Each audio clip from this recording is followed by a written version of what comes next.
Good evening. I will call the meeting to order at this time. If you will, please rise for the invocation and remain standing for the Pledge of Allegiance. At this time, I will call on Dr. David Barber to lead us in the invocation. Let's pray. Dear Lord, thank you so much for this opportunity that we have, that we can come, we can conduct business for the town of Smithfield. I pray, Lord, that everything that's said and done will be done in the right way that would bring glory to your name. I pray, Lord, that we would make sure that we take the needs of everyone in consideration when we make our decisions. And Lord, let's make the right decisions. Again, we thank you for all we do, and for us in your name we pray. Amen. Amen.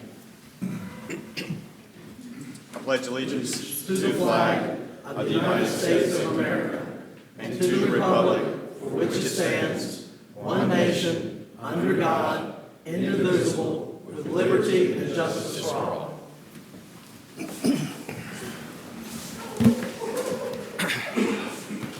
All right. Thank you, gentlemen. Mayor Pro Tem Dunn will not make it this evening. He has some family that's hospitalized, and so he's not going to be able to make it with us this evening. We do have one known change to the agenda, too. Sorry, the closed session. The one known change, excuse me, is item number 4 to business item. Item number 4, consideration and request for approval to accept a bid from Carolina Phones and Alarms Incorporated in the amount of $21,855 for a new fire alarm system for the police department. And then the other is to add a closed session to tonight's meeting pursuant to North Carolina General Statute 143-318.11, Section A3, to consult with the town attorney. Are there any other additions or changes to the agenda at this time? Not, I will entertain a motion to approve the agenda as amended. So moved, Mr. Mayor. Second. Second. Motion and a second. All in favor? Aye. Opposed? Okay. Motion carries. Thank you. All right, so our first item this evening, before I get started, did want to, Mr. Manager, if it's okay with you, introduce Mr. Pete Hedrick, who is going to be our new police chief. Welcome, sir, in the back here from Robertsonville. Is that correct? So welcome, sir. We're very excited and glad that you are with us. And I guess your official first day, hopefully, will be Monday. So welcome this evening. Thank you. All right. I see you're back with us again, sir.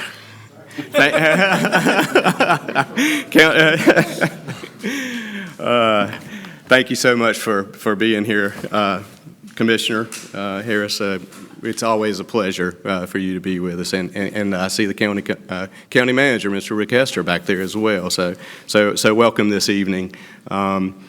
Before we move on, I just wanted to say welcome to everybody and thank you for coming out this evening. So our first item is a presentation administering the oath of office to new police officer Jacob Gibbons. Jacob, if you will come forward. And if there's anyone else that you would like to come, please ask them to come forward as well.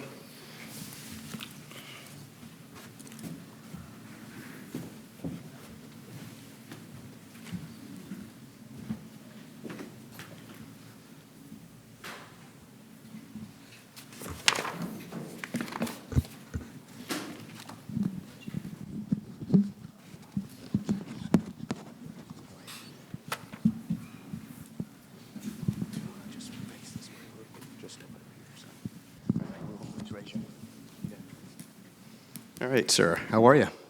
Good. All right. So if you will, please repeat after me. I, Jacob Gibbons, the undersigned, do solemnly swear that I will support the Constitution of the United States, that I will faithfully and bear true allegiance to the state of North Carolina and to the constitutional powers and authorities which are or may be established for the government thereof, and that I will endeavor to support, maintain, and defend the Constitution of said state, not inconsistent with the Constitution of the United States, that I will be alert and vigilant to enforce the criminal laws of this state, that I will not be influenced in any manner on account of personal bias or prejudice, and that I will faithfully and impartially execute the duties of my office as a law enforcement officer according to the best of my skill, abilities, and judgment. So help me God. Congratulations, sir.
All right, at this time, we will move on to our first public hearing. This is not a quasi-judicial hearing, so there's no need for anyone to be sworn in on this matter. The first public hearing is RZ-23-01 for Johnston County. The applicant is requesting to rezone a 49.02 acre tract of land from R20A zoning district and B3 zoning district to O&I zoning district. The property considered for rezoning is located on the east and west side of Yelverton Grove Road, approximately 480 feet south of its intersection with US 70 Highway Business East in Smithfield, and further identified as Johnston County ID 15L11012. This time I will entertain a motion to open the public hearing. I move open the public hearing. Second. Motion and a second. All in favor? Aye. Opposed? Okay. Stephen, turn it over to you, sir. All right, as the mayor described, this is the property being requested for rezoning. It's mostly R20A. It's a rural area. There is a manufactured home subdivision to the south, the southwest side, and another subdivision to the southeast of Yelverton Grove Road. And you can see a small sliver of the property actually touches the B3. That was not in the application. I don't think the county realized that actually overlapped, but I did correct that in my report and the presentation.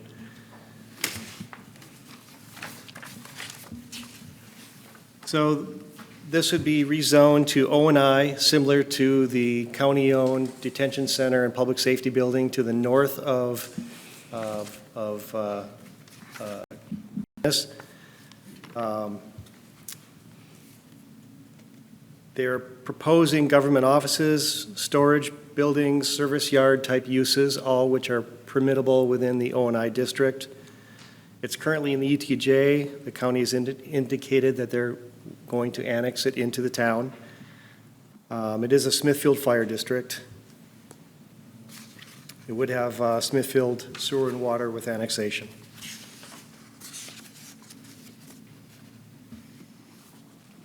So the county has been slowly building a campus out on the east side with the detention center and the public safety building. This would be rezoned in a sense, building a larger campus, so it makes sense in terms of land use. Government property is tax exempt. I want to point that out. I already talked about the overlap, so technically this is a split zoned property. Originally when they rezoned, whenever the town took over the zoning for the whole area. They pretty much adopted the old county zoning, which had, I think it's 500 feet from the highway, was just zoned B3. So that's why it was kind of done regardless of property lines. So that's why there's kind of that overlap there. Just to point out, the comp plan did not guide this area for O&I. We looked at sort of a medium density, low density residential indicated in yellow. We were figuring it would be sewered eventually and probably residential use, not anticipating the campus that is growing out there. Staff is in favor of the comp plan amendment that the rezoning would result with.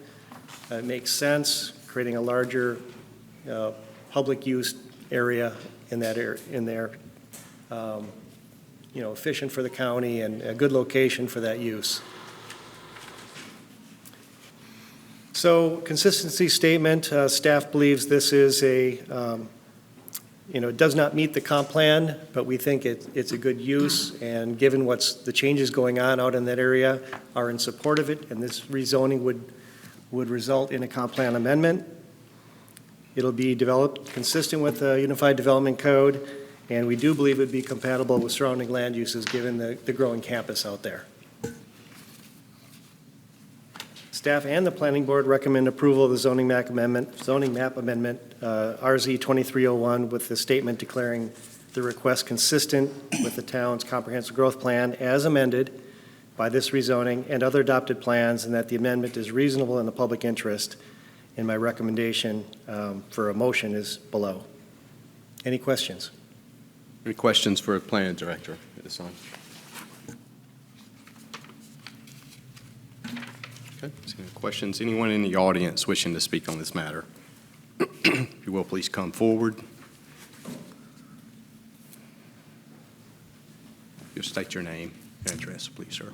Good evening, Mayor, members of the board. My name is Brian Leonard. I'm with BRL Engineering and Surveying right here in Smithfield at 112 East Johnston Street. I'm here this evening to help facilitate this discussion and any questions that you guys might have regarding this request. And also to maybe reiterate and possibly elaborate on what staff has already mentioned a little bit here. Johnson County does hold an option on this approximately 49 acres. This land is currently owned by John Timothy Hughes, and it's on Yelverton Grove Church Road just south of US 70 Business. Johnson County is the applicant in this request.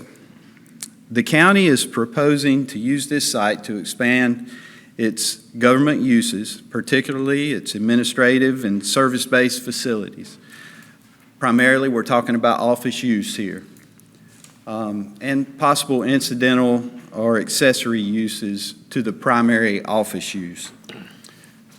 During this period of due diligence and leading up to tonight, as you can imagine, there's only been preliminary discussions, budgeting discussions, and things of that nature. There's currently no detailed plans for these facilities.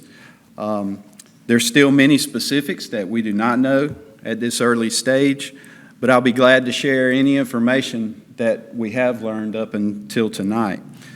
Some of the known site-specific issues that I'm willing to share with y'all tonight. We do know that there are riparian buffer features along the southern and western property lines of this site, and that creates a natural buffer for a lot of the adjacent residential development and zoning. Any additional landscaping that might be required, of course, we plan to meet those requirements to supplement any of the natural buffers. Water and sewer facilities already exist in this area, and we've had discussions with Mr. Creedle at Public Utilities, and there appears to be plenty of capacity for our intended uses out there for offices. Any other details regarding capacity we feel like can be readily addressed with final and detailed plans later on as construction drawings are developed. Traffic. Regarding traffic, there was approximately 1,200 vehicles per day reported by NCDOT on Yelverton Grove Road in 2016. This count was approximately the same for the 10-year period prior to 2016. And there are no indications that there's been any significant increase in traffic on Yelverton Grove Road. Now, of course, the nearby US 70 business, that's the major traffic generator in this area. There was approximately 10,500 vehicles per day westbound and approximately 8,600 vehicles per day eastbound, according to 2021 data. The county is planning for and is prepared to provide any required off-site improvements that might be required by NCDOT, as well as any off-site improvements that might be required for utilities such as water and sewer. And the county fully expects that there will be traffic improvements required by NCDOT, including turning lanes, possible signalization, but of course, a traffic study is fully anticipated to be required out there, and that will have to be done to meet all of the NCDOT requirements. More specifically, aside from those side issues, more specifically pertaining to this rezoning request, the county is requesting straight zoning to O&I, which we feel is consistent with the nearby facilities already there at US 70. And as staff points out tonight, and as we pointed out in our application statement, we all believe this request to be consistent with the plans of the town as well as the other existing uses in this vicinity.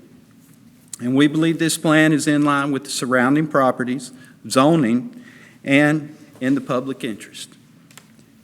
It's noteworthy to mention that the proposed zoning may be even considered not as intense as some of the other zoning that's already in this area, such as light industrial and B3. So in short, we feel that this request is consistent with this intersection area as a evolving and developing node of commercial activity. And with that, I'll entertain any questions that you might have. And as you pointed out, and as you noticed, we do have members of the county staff here with us tonight, so any questions I can't answer, they might be able to fill in any gaps that you might have. Okay, thank you, Ron. Any questions, Councilman? I got one. This might be more for Stephen. Mike can answer this too. The traffic does concern me out there. I make a left-hand turn on Yelverton on sometimes 3-4 times a day, and at the busy times it can be an issue. At what point would a traffic study be done to? I mean, there's going to be a stoplight there, I could assume, but at what point would that be brought in? I think that would need to be sooner than later because it probably already needs one there anyway. When the developer has development plans, they will initiate a planning study with DOT, and prior to any approval, a study would be completed so we know what the impacts are and make sure all the improvements are on the plans.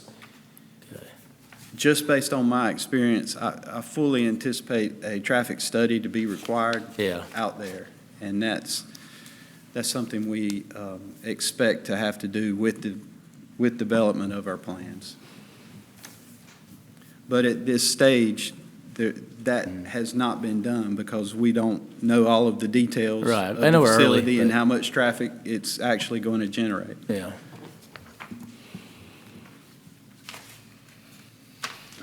Any other questions for Brian at this time? For anyone else, or staff?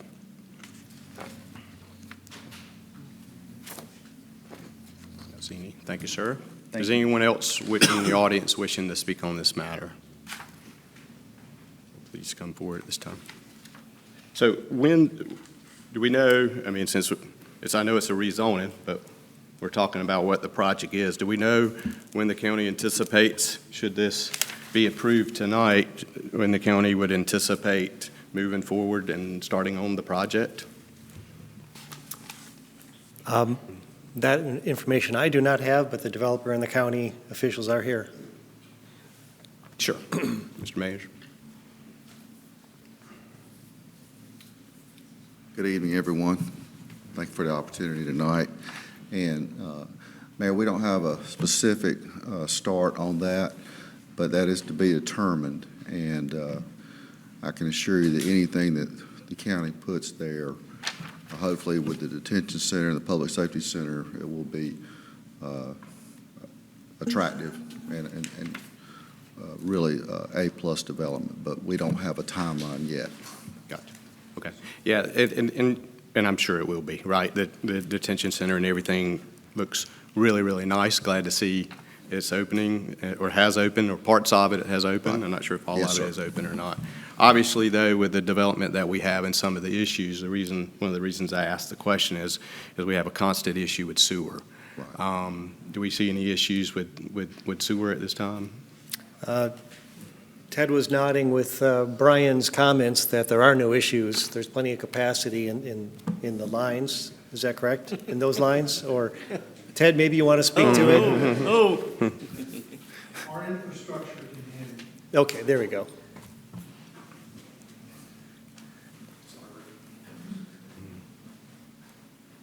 Yes, sir, and related to sewer infrastructure in that part of the world, our infrastructure over there can handle the scope as they put it to me, offices and that kind of thing. We don't have an issue.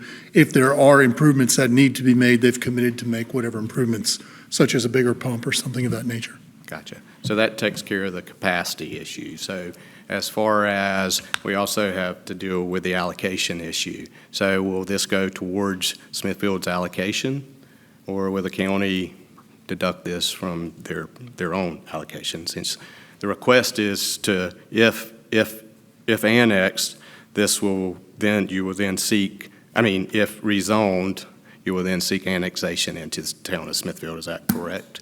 So we have issues with the allocation as well. So any thoughts or comments on that, Mr. Manager? And I apologize, I'm probably not prepared for No, that that's tonight. okay. But, No, that's okay. But And some of these may be better for later, We would be- but since we the would- project is already being we talked look about at the forward. rezoning, right? I think it's we appropriate. look forward to having those discussions with the town. Gotcha. Yes, sir. Okay. All right. Okay. Thank you, sir. Appreciate it. Thank you. I got one question. Given, since y'all are all stationed downtown Smithfield now, and y'all are a great partner to our downtown businesses, lunch and all, how many jobs are we talking about pulling out of downtown Smithfield? Well, just, and Round- it's a great question. Counties in North Carolina are responsible for judicial facilities, school capital facilities, community college facilities, and then the county facilities as well. And certainly, I will tell you that there are no plans to do anything that would impact the judicial aspects of the courthouse. One of the things is we're trying to work with everybody, and with a growing county, the space is an issue, but Yeah. that is to be determined, but the judicial system will be in downtown Smithfield unless a future board makes a different determination, but as it stands now, yes, sir. So, but as we work through this process and decide what the specifics are, we definitely will share those numbers. Thank Yes, sir. Well, we're certainly, obviously, we talked when this project came up many years ago, right?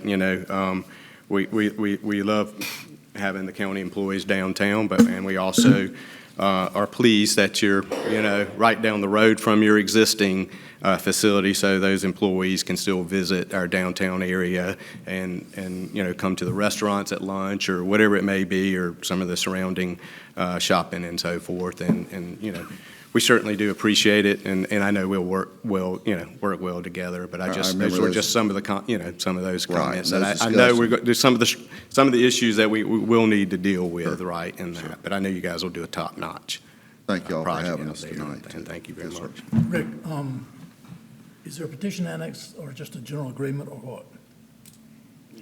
I don't know that we have a petition to annex. I don't think so. You intend to annex? That is to be determined too. I mean, I know on the detention center and the public safety center, if my memory's right, we came and the board granted us a rezoning request. And then we came back later and requested annexation. So we can certainly have those conversations, but. Yeah, I mean, that's what was indicated to me, is that Okay. in the future, there will be annexation. And that's what was provided to us. Okay. That was indicated in conversations with the applicant. Okay. All right, cool. Any other questions at this time? All right, thank you, sir. Thank y'all. Appreciate it. Anyone else in the audience wishing to speak on this matter? Okay, not seeing any. Any other questions from the council for staff at this time? If I have not- one question. Yes, sir. I'll be for staff. I understand the scope of this, and it seems to be rezoning for now. My question to staff would be is, the public that was contacted, was there any cause or concern? Obviously, we haven't seen any tonight, but was there anybody that had questions or? I think we may in our department fielded a few questions, but really no concerns. I mean, some people just want to know what's going on. Yeah, and I appreciate the county mentioning the natural buffers and stuff, and as much as we can preserve that, would be fantastic, especially splitting those territories, which is what would be great. But that was what I was concerned about. Thank you. Okay. Any other questions? Not, I'll entertain a motion to close the public hearing. I make a motion to close the public hearing. Second. Motion and a second. All in favor? Aye. All right. What is the pleasure of the board? We do have a recommended motion from staff.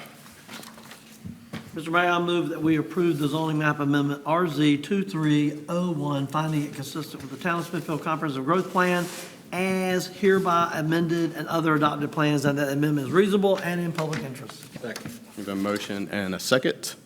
All in favor? Aye. Any opposed? Motion carries. Thank you. Thank you very much. Appreciate it.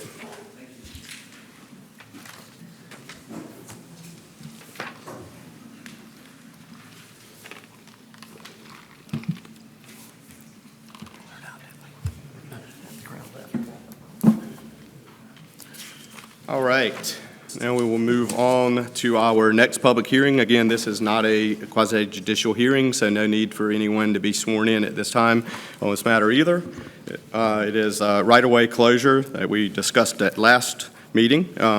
Patrick Harris is requesting to permanently close a 50-foot wide by 200-foot long section of unimproved public right-of-way at Rosewood Drive. The public right-of-way considered for permanent closure is located on the northeast side of the intersection of Crescent Drive and Rosewood Drive, and immediately south of property owned by the town of Smithfield, which is identified as Johnston County Tax ID 150-37010. Adoption of resolution number 731 is also needed.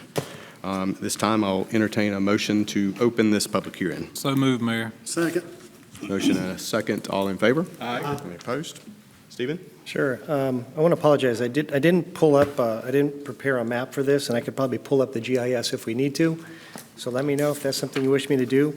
But this is a kind of a spur of right-of-way that heads to the east where Rosewood turns into Crescent, South Crescent.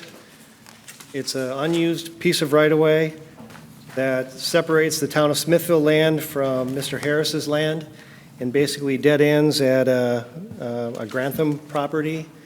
And, there's a residential lot on the other end of it. There's no future use for this right-of-way. There's no utilities in this right-of-way. So staff is recommending that the council close this right-of-way since it has no purpose for the town. Okay. Any questions for planning director at this time?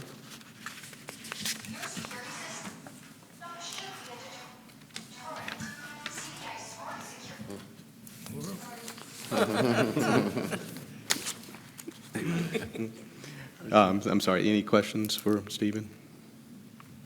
Okay. All right, anyone in the audience wishing to speak on this matter, please come forward at this time. Mayor. I appreciate it. Patrick Harris, 701 South Crescent Drive. Council members, thank you so much for taking the opportunity to look at this. This is a piece of property that if you drive by my house, you can't tell whether it's my yard or it's the right-of-way. And I have mowed the grass on it for the last 23 years. And so, but it really serves no purpose. And we have plans. We love Smithfield. We've been here a long time. And we have plans to add on to our home there on South Crescent Drive. And this piece of property would really be helpful to us to be able to do that. It would also put it back on the tax books for the town to make revenue off of. And of course, any improvements we do to the house would also be taxable income to the town as well. So I appreciate your consideration on it. If you have any questions, I'll be happy to answer them for you. Okay. Any questions? So my question is, so my understanding is the land that's town Smithfield is the FEMA land anyway, so nothing can be done with it anyway. Is that correct? That's correct. So Yes, there's sir. never, you really couldn't do anything with it? No, sir. So then the right-of-way is your property is the right-of-way, right? Half would resort back to Mr. Harris, the other half would Okay. go to the town. Yes, sir. Okay, so half of it goes back to you and half of it goes back Yes, to sir. wherever. One side is us and the other side is the FEMA lot, Right. which nothing can ever be done Right. with. This is actually this is not the FEMA No, sir. Right. lot. No. Right, so But- just for clarification. But half of it is FEMA, right? Mm-mm, Town no. lot, the town-owned lot next to it is FEMA. Yeah. So the right-of-way Yep. is not part of that FEMA. But I thought half the right-of-way is, Adjacent to the FEMA lot. but and it's the other not- half is other, right? The town will take that 30 feet and add it to the FEMA lot. Okay, okay. So that 30, my point is that 30 feet could be built on if it needed to be. It's not restricted, was my question. Correct. It's not part of the FEMA lot. Okay, that's my question. That is Okay. correct. All right, I just wondered about that, because I was knowing if it, Nope, Anyway. very valid question, because normally if it's a FEMA lot, we would not be able to build on it or do anything Right. on it. In this case, this is separate from, this is adjacent to the current. right, but he's not planning on building on the Smithfield side anyway, right? He You're gonna wouldn't, build- he wouldn't be able to. No, sir. Yeah, He wouldn't right. be able to. Okay. Thank you. Any other questions? on that? Yeah, I mean, I don't, in this particular case, right, I understand the need, obviously, we go through this all the time, and so do you, sir, as from a planning standpoint and looking 20, 30, 40 years out, but in this particular case, I think I mentioned last meeting, I used to walk to elementary school that way, and I had to walk as soon as I got past your yard in the backyards of other neighbors. So there's nowhere for a street to even go, should we want to, unless all those houses were torn down there. So I just don't see any public benefit for this, right, to be honest with you. So. Yeah, Mayor, I think you've made it very clear. The purpose of the right-of-way is to build a road on. There's no intention to build a road here because it would go in the back of somebody's house and it would encroach on their property and affect their setbacks. So it makes perfect sense. I totally understand what you're saying. I think that's important to point that out. Okay. All right. Thank you, sir. Mayor. Thank you. Appreciate it. Anyone else in the audience wishing to speak on this matter, please come forward at this time. Okay, not seeing anything. Any other questions for the council at this time? Not seeing any, so what's the pleasure? I need to close the public hearing. Yep, have a motion to close the public hearing. Second. Mr. Mayor. Second. Motion and a second to close the public hearing. All in favor? Aye. Any opposed? Okay. All right. Now it's the pleasure of the council. We do have a recommended motion, I think, in our package. Mayor, I move that we adopt Resolution 731, accept this request. Second.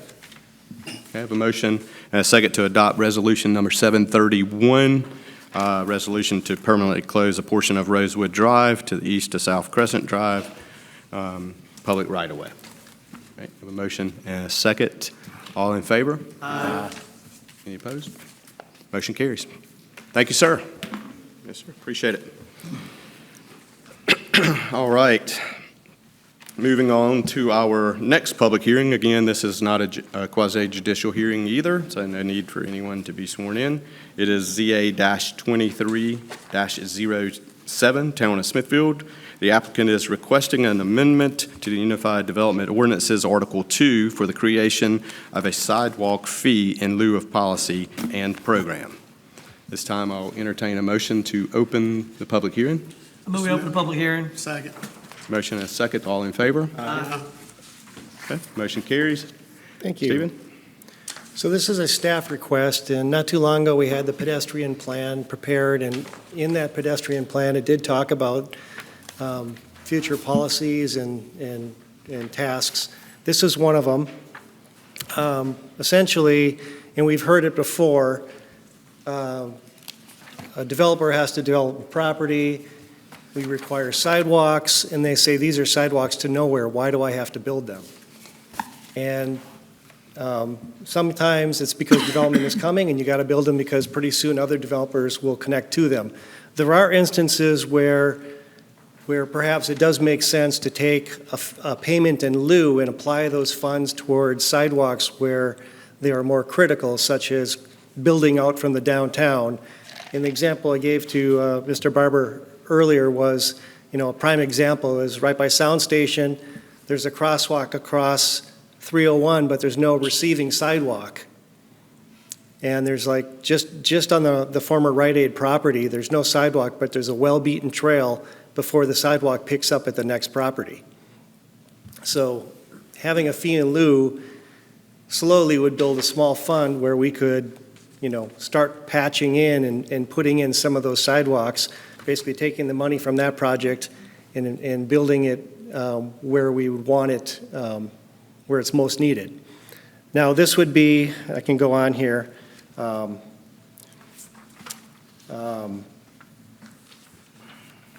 This fee would be based on the engineer's estimate for the work that would happen at that proposed development. So, current dollars, what are concrete sidewalks being charged per square foot?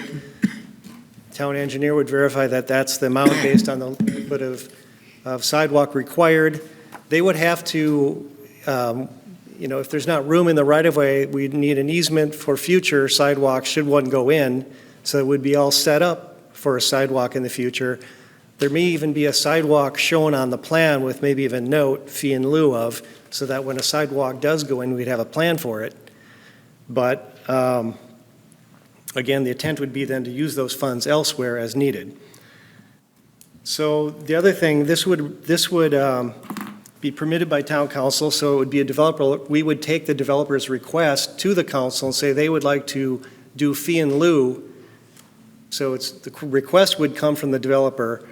Staff would say, yes, we agree, we don't agree, prepare a report for council, and council would have the final decision whether they think a sidewalk should be built or we'd accept the fee in lieu.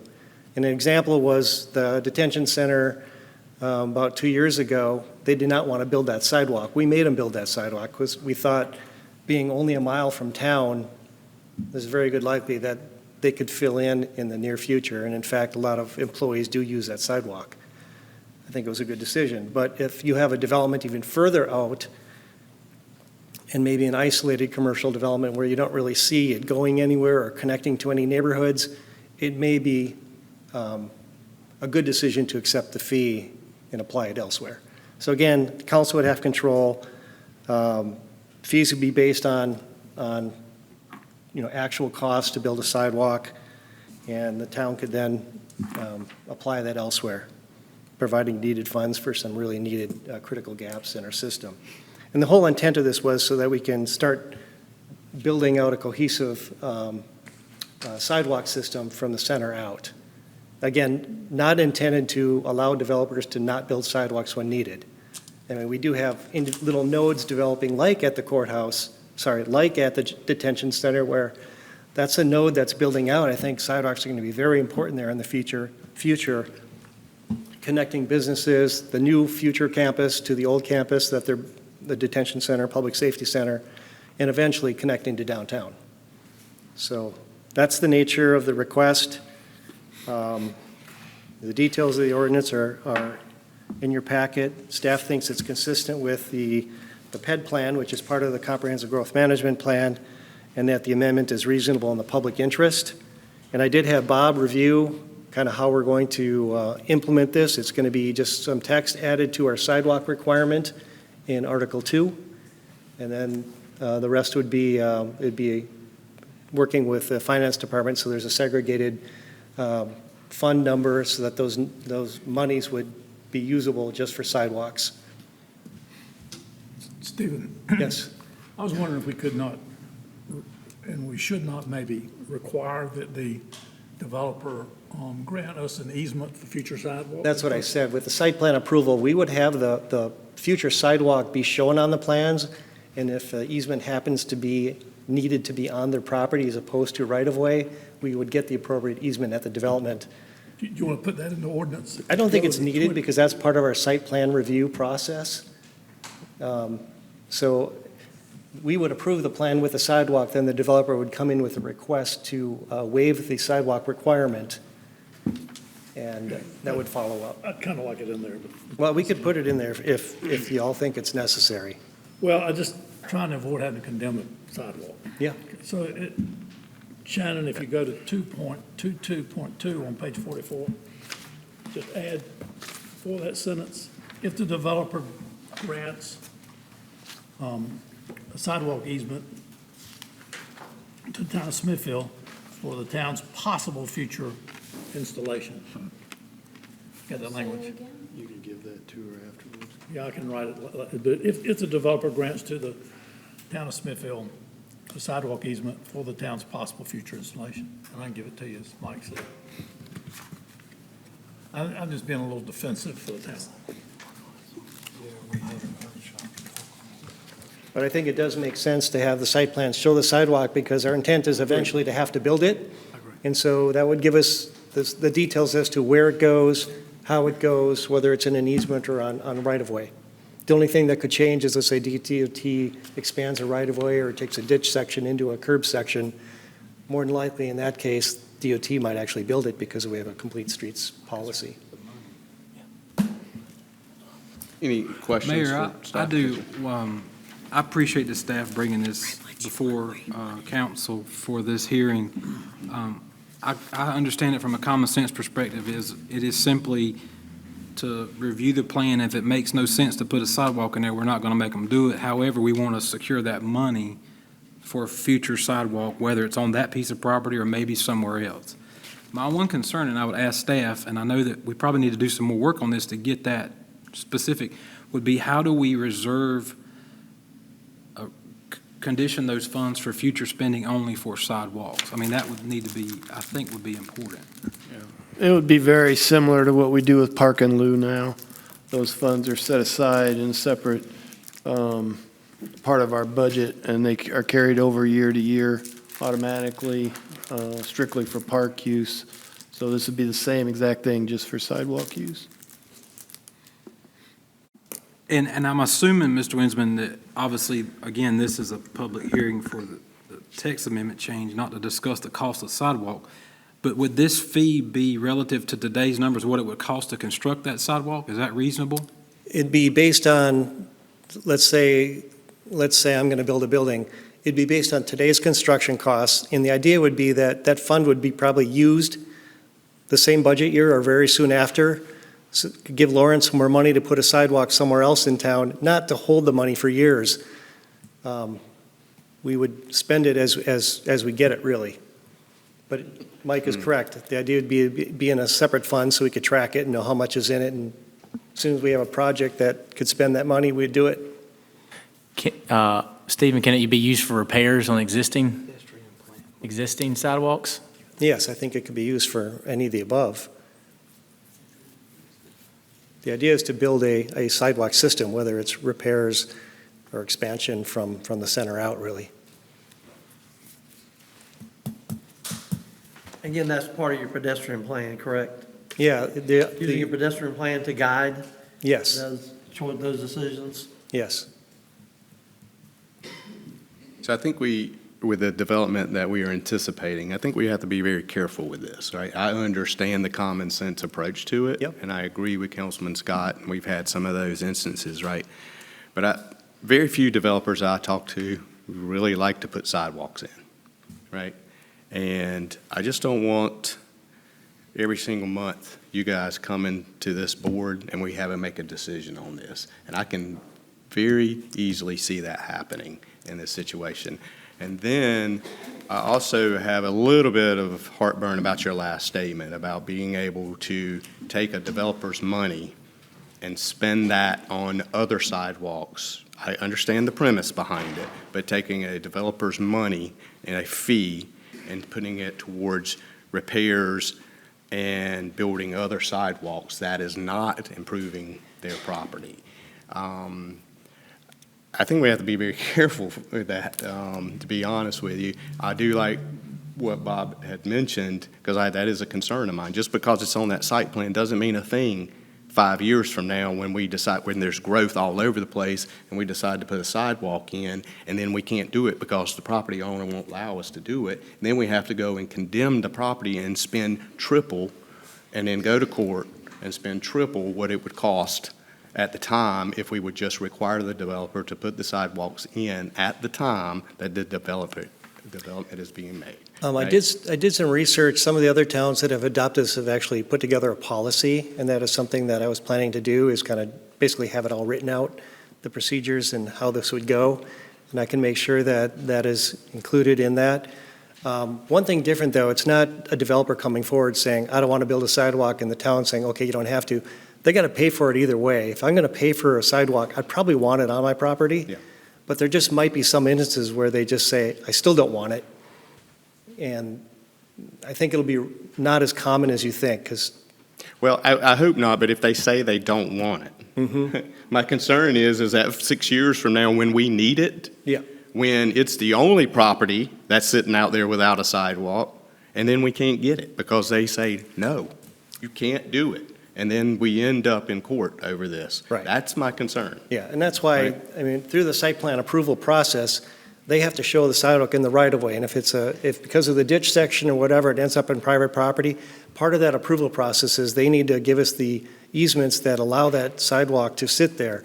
So we wouldn't approve the plans until the sidewalk is on the plan, the easements are shown. The only difference is they could put a note saying, requesting fee in lieu, and then, we would have a record that it was granted by the town council, and therefore we'd have some indication that that's why it wasn't built. But again, I'll be happy to put together a policy, and I can even route that back to council. And if it makes the council happy, I could do that prior to adoption of this ordinance. There's no pressing issue with this ordinance.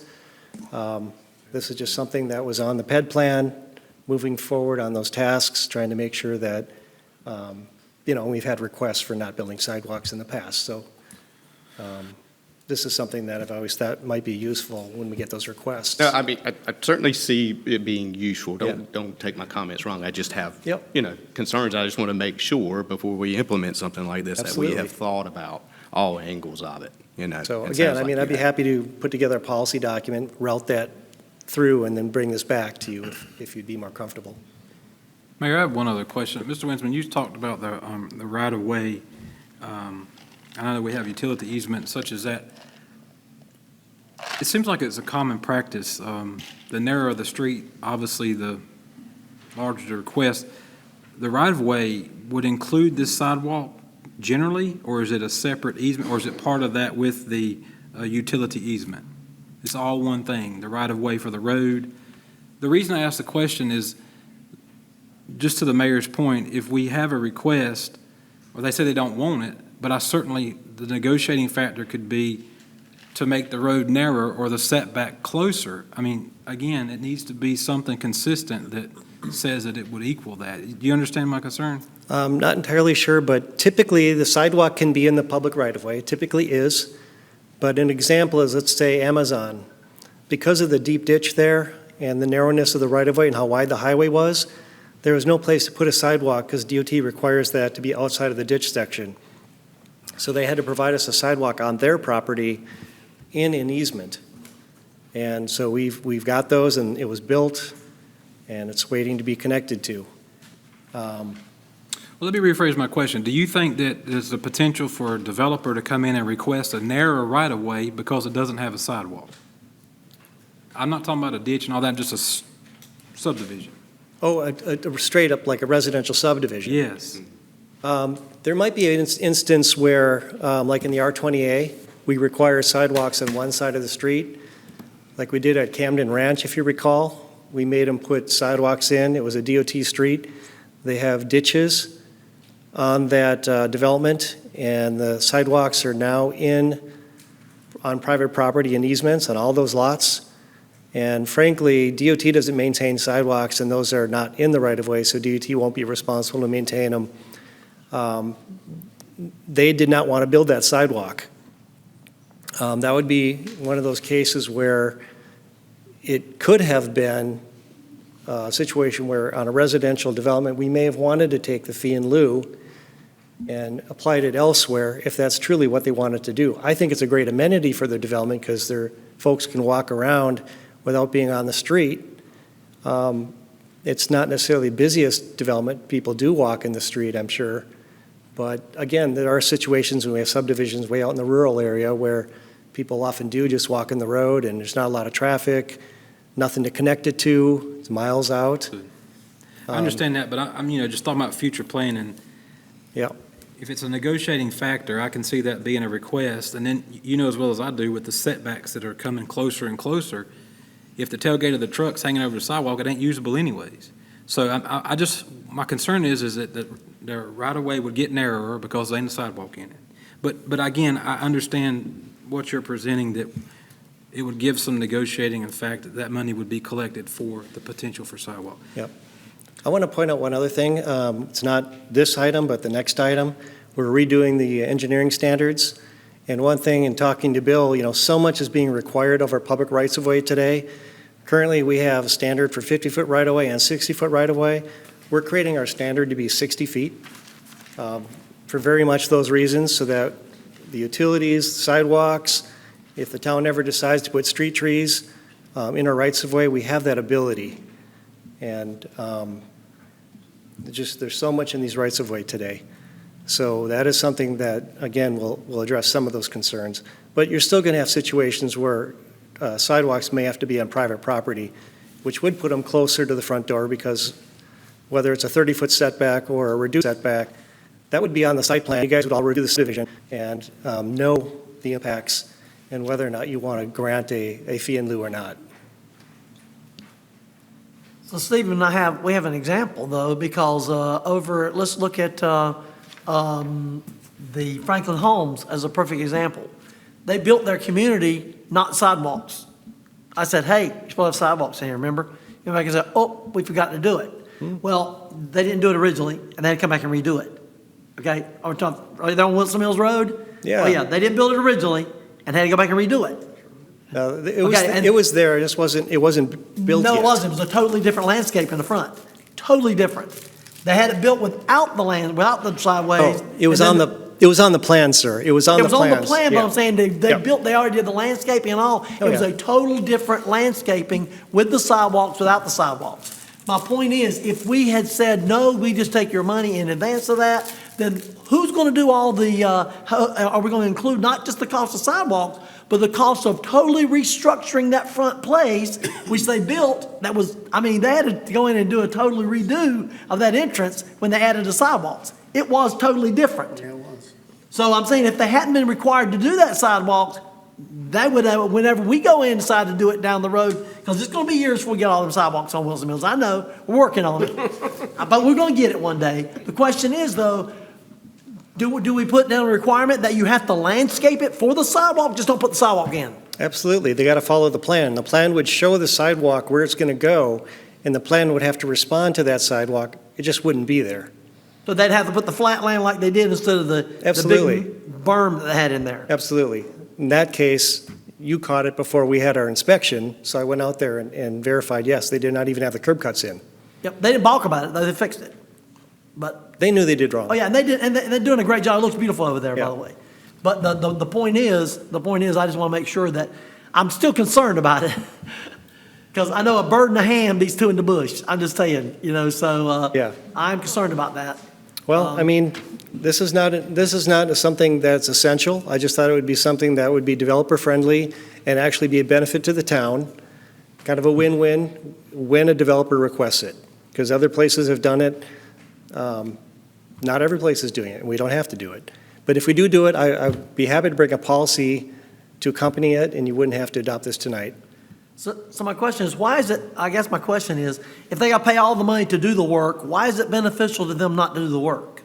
That's what I want to know. I mean, if they've got to do all the work and pay all the, if they got to pay all the money for all the work that's done, why is it beneficial to them not to do the work? That's what I want to know. Because they don't gain anything from not doing the work, right? So what do they gain? You say it's beneficial. Well, how is it beneficial? If it's not a waste of money to sidewalk to nowhere, I think it's what. Yeah, I it's about. mean, that's a personal decision of the developer. I mean, some just don't like sidewalks, like the Camden Ranch development, they don't like to have the sidewalks on the private property. It had to go on private property, the way they developed it. But well, they would have to put it on there anyway if later on down the road. So whether they liked it or not, they were still going to have to do it. Yeah, and I think that's where the council would say, is it even likely that in the future we would require it? I mean, that's so far out. Are we ever going to have a school next door? I mean, it'd be something like if there's a school next door or a commercial area next door.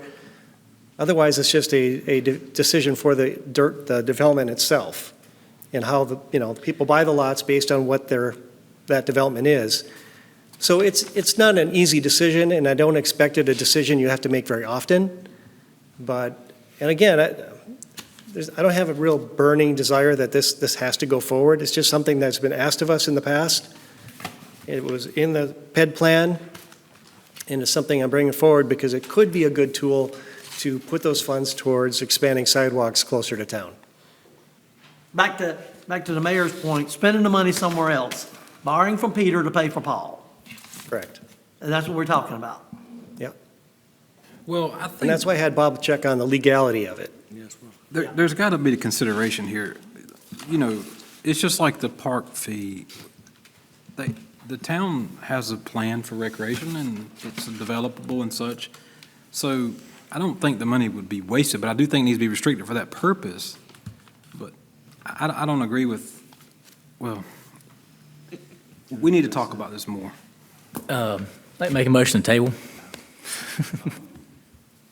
Just for a procedural issue, when it comes to parks and park and lieu funds, staff and myself, we don't really have the authority to spend that money. I mean, we allocate that money during the budget process. And when the council approves it, and we tell you as we're going in, okay, we're going to do this to this park, and this money is coming from park and lieu. And you all know that, and you vote either to do it or not to do it. And I see this as the same way. So it's not going to be a pot of money that Lawrence is going to be able to go out and say, oh, I'm going to use that money to fix this sidewalk over here. This is a budget issue. This will be a time when we come to you and say, okay, we want to add sidewalk here, and we're going to use sidewalk and lieu funds for it. And you would have to say, yeah, okay, we want that in the budget, or no, we don't. That is the process that we would go through in order to spend this money. All right. Any other questions for Stephen at this time? I mean, would you rather, I mean, he did mention something about a policy or whatever, be glad to do that. I mean. Mayor, we're in a public hearing, curious if anybody else has feedback. Well, we will, yeah, absolutely. All right. All right, if there are no other questions at this time, is there anyone in the audience wishing to speak on this matter? So please come forward, state your name and address for the record. Okay, not seeing any. Mayor, I move we close the public hearing. Motion and a second to close the public hearing. All in favor? Aye. Any opposed? Okay. All right, what's the pleasure? Yes, sir. If, you don't have to do this, but if you table this loan, the Institute suggests that any tabling of a motion like this be done to a time certain rather than indefinite. So it says table it for 2 months or 2 meetings or whatever. That's just, that is their suggestion. It's not legally required because they have seen so many motions get tabled. Indefinitely. I got you. Sorry I jumped out of line there. Yep. I'm learning still. Okay. Mayor, Is there a motion or? No, go ahead. Just I would move that we would send this back to staff to bring us further recommendations on it. And I feel like that this topic could potentially be one that, among other things that we need to talk about, if we could have another informal session, perhaps a workshop, have some more time to discuss this, and I'll let that motion stand. Okay. Would you propose maybe until October meeting, or? I think staff needs their time. I don't know that you want to put a time on it. I didn't say the word table, so. Yeah. I think it's kind of the same, but, And I second his motion. okay. All right. So he did say it wasn't legally required, so, all right. So I've got a motion and a second on the table. All in favor of the motion, say aye. Opposed? Okay. Motion Thank you very carries. much. All right, thank you, Stephen. I don't think it's that we don't think it's valuable, right? No, I think it's some things we need to I discuss. will and- try to and put kinda together a work policy out, right? document and bring it to Mike when we have a slower agenda Yeah. for a workshop. Yeah, absolutely. Okay, thank you, sir. Well, he needs more time to hear from us. All right.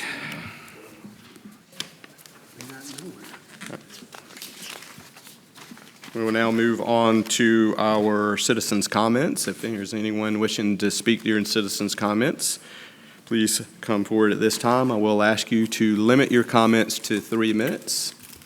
Is anyone wishing to speak at this time?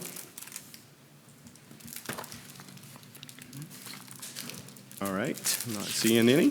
We'll move on to the consent agenda. Do I have a motion to approve the consent agenda? I make a motion to approve the consent agenda. Second. Motion and a second. All in favor? Aye. Opposed? Motion carries. Approval of the consent agenda. All right, we will now move on to our business items. Our first business item is ZA-23-06, the Town of Smithfield. The applicant is requesting an amendment to the UDO Article 2, 10, and Appendix A. The amendment will update existing performance standards, clarify vague wording, and break up large blocks of text into subsections and update definitions. Stephen, I'll turn it over to you, sir. Sure, thank you. So we had the public hearing for this at the July 11th meeting, and that public hearing was closed.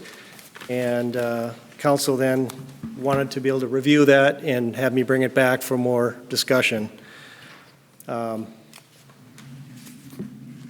We covered section 1 of the changes. So Article 10, Part 2 deals with landscape requirements. There's not a lot of changes. We have some triggers to the code when landscaping, dumpster screening, and parking are triggered. We have expansion, triggers compliance with expansion of a structure by 25% only. I was planning to delete the 10 or more parking spaces. 25% increase of a structure is a pretty big change. And we have a lot of expansions of 25% of a structure where there is a very large parking lot already that wouldn't actually trigger more parking, but it's a significant change. And these are our opportunities to bring sites into compliance. So that is why staff is requesting, in this case, the deletion of the and 10 parking spaces or more. Because very often we're getting expansion, significant size expansions on large buildings that are not triggering compliance with parking. So we're left with gravel parking lots, no dumpster screening, and often no landscaping. So that's a consideration on that one. Tree resource management, we have no requirement for any kind of zoning permit or anything for forest-related activities. So we have no way to know whether a developer is complying with erosion control or anything else. It would give us an ability to at least be notified if they're in compliance. You still may not hear from them, but at least we could say, hey, you need a permit for this and start educating them. But really, we get complaints and we go out and check, and we don't really have much we can do because it's usually after the fact, whether or not there was erosion control and they're meeting the forest guidelines. So that was a request that's in here, that change. There is a misplaced section on car dealerships. in this section on tree resource management has nothing to do with that, so we're requesting it be deleted. It doesn't make sense. There are planting details in the Appendix B of the UDO that were hand-drawn by Paul Embler and added. We are updating the engineering standards. We intend to put that tree standard in the UDO, in the engineering standards, and it doesn't need to be in the UDO. There's a typo in the street yard requirements requiring 2 trees instead of 12. So just want to get that fixed. I can't just add the 1 in front of the 2 without your approval. We've been telling everybody 12, even though the code says 2. I added a dimension to the type C and D buffer yards, and removing a reference to the PRD district, which we don't have one. So that's just kind of a clerical thing, and the distance is kind of an important figure. It's not, I don't remember what distance I put in there. It's in the text amendment, but there is no distance requirement. So a type A is a 10-foot buffer yard. And if you go to type C with a fence, all of a sudden it doesn't have to have any dimension, yet you're requiring trees and a fence, but there should be some dimension associated with it. And I think I just left it at 10 feet, maybe it was 15 feet, but putting that in there so it makes more sense. We have 2 dumpster regulations, one in section 2.27 and another one in the performance standards. I'm moving section 2 essentially to the performance standards. So it's all the performance standards are in one location. There's a clarification on some encroachment on 10.15.4. Creating a new buffer requirement for double-fronted lots. That kind of deals with a lot of these developments that have the rear yards butting up against streets. Adding an extra, I think it's a 15-foot buffer yard on the backside, like another street yard. That would kind of reinforce that which we've been requiring of subdivisions as they come in. This way it'd already be in code and they would know they need a little extra depth on those lots for landscaping. And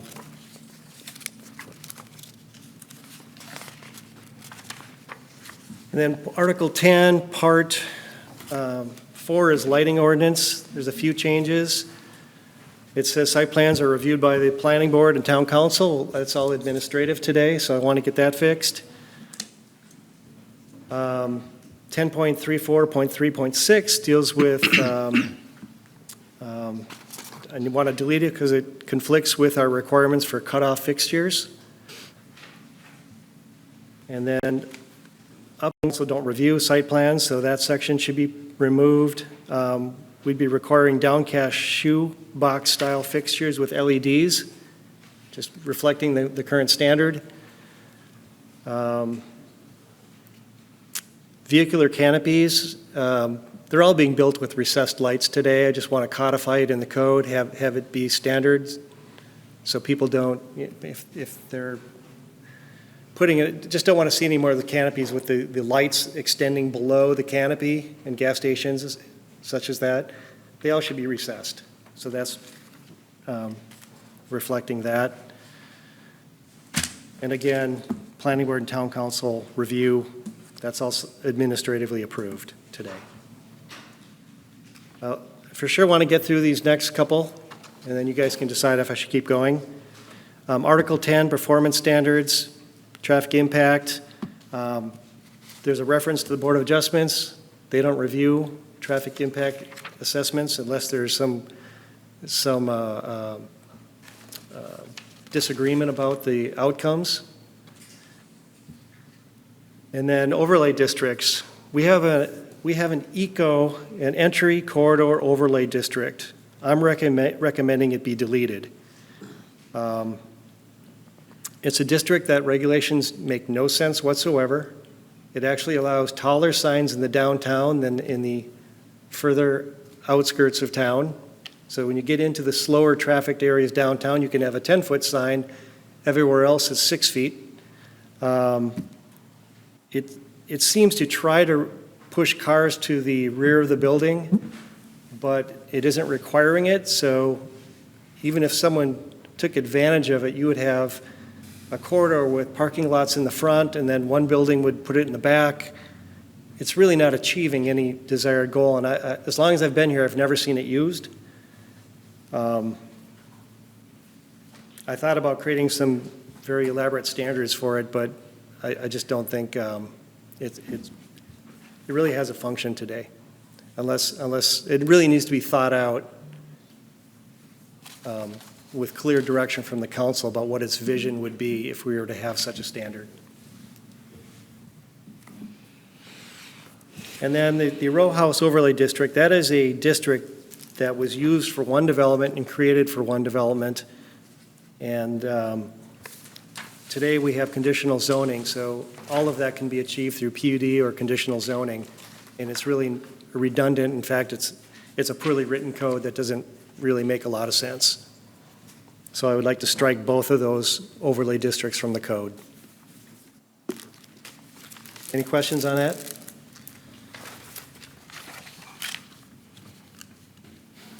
And then the next is pretty involved. It's subdivision regulations. We can do that tonight, or we can push it on for another night. It's really up to you. It's probably another 15 minutes at least.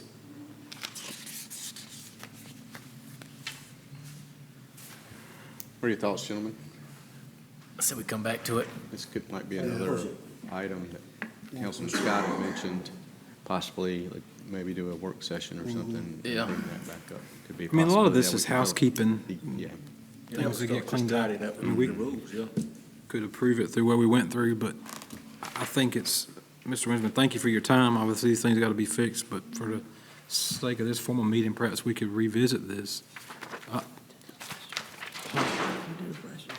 Yeah, but we're fine tuning. We talked about 7 hours last year. I mean, it's really. Do you want us to approve what we've up to reviewed, or do you would like for to come back to, for further? I don't have an discussion? separate ordinance prepared for a partial approval, It would need to be one or all. Yeah. but I mean, certainly, if you guys review what I've already gone through and you have questions, bring it forward. I know Sloan had mentioned one question before the meeting tonight. Those sorts of questions I'd certainly entertain and clarify and make sure what this is all done to your liking. Are we gonna put it? Mayor, I'd move that we would add this to our agenda for our workshop to review the summary. I say that word, whatever you call it, another extra meeting, okay? Mr. Winsman, thank you. This is very important. I don't want you to think we put it off, but I second. You need a second. Okay. All right, I have a motion and a second. Yep. Yeah, I mean, I 100% agree, but maybe it is more suited for, and that way if you continue to review it, if you have questions, and get with Stephen and. Yeah. Right. Okay, so I have a motion and a second. All in favor? Motion Thank you. carries. Thank you, sir.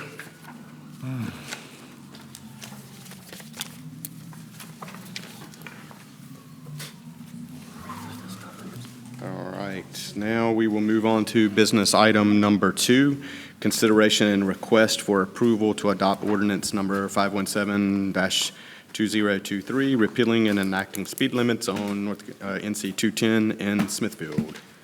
That's you. Yes. Stephen? Apparently, when Chief Powell was here, he had requested a lowering of the speed limits on NC 210. And I got a notice from DOT a couple of weeks ago saying that they agree to lower them. And we had a discussion about where it was going to be lowered. And staff had a recommendation that that we move the speed limit sign even further out. So what I'm talking about is that currently the area in yellow on NC 210, shown on the map here, that is a 35-mile-an-hour limit today. DOT called me and they said they would approve it as far as Marin Woods, the far end of Marin Woods, which is essentially, I think, was what Mr. Powell was requesting. And I said, well, why didn't you extend it to Swift Creek, which is a real clear delineation? You get into, right when you enter town, the speed limit would drop, and you've got all those residential properties along the way. Would that be a suitable location? They took it back to their board, and they said, yes, that would be approvable. So that's my request tonight, is clarification whether you want the speed limit lowered before Marin Woods coming into town or at the Swift Creek.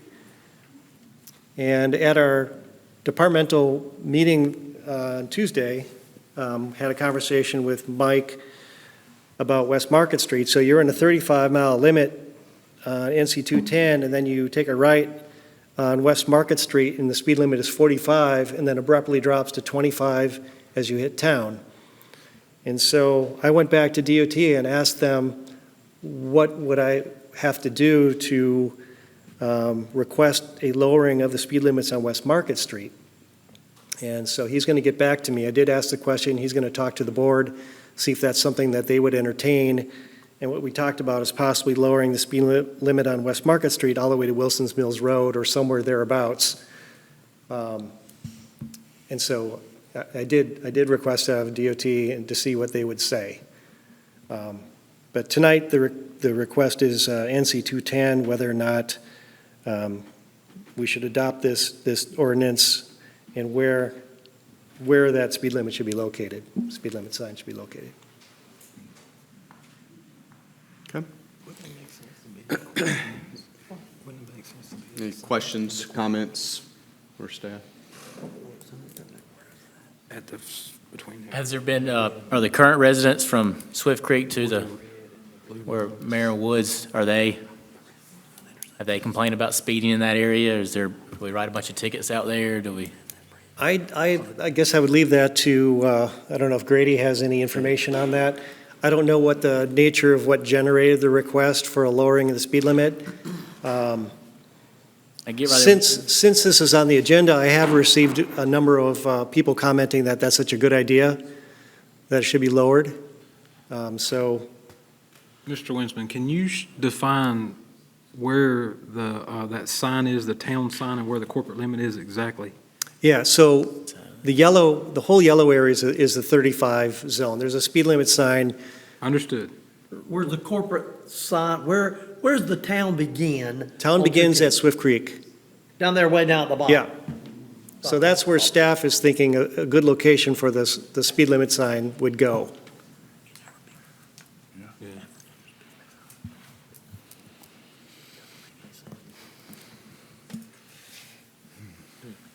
So the corporate limit sign, the nice one that was built, it's right about the intersection of that red and blue, if I'm not mistaken, correct? Close to there, yes. Okay. It's down a little bit further, yeah. So let me ask you, so on that road, because I travel that road oftentimes, it's a pain in the butt.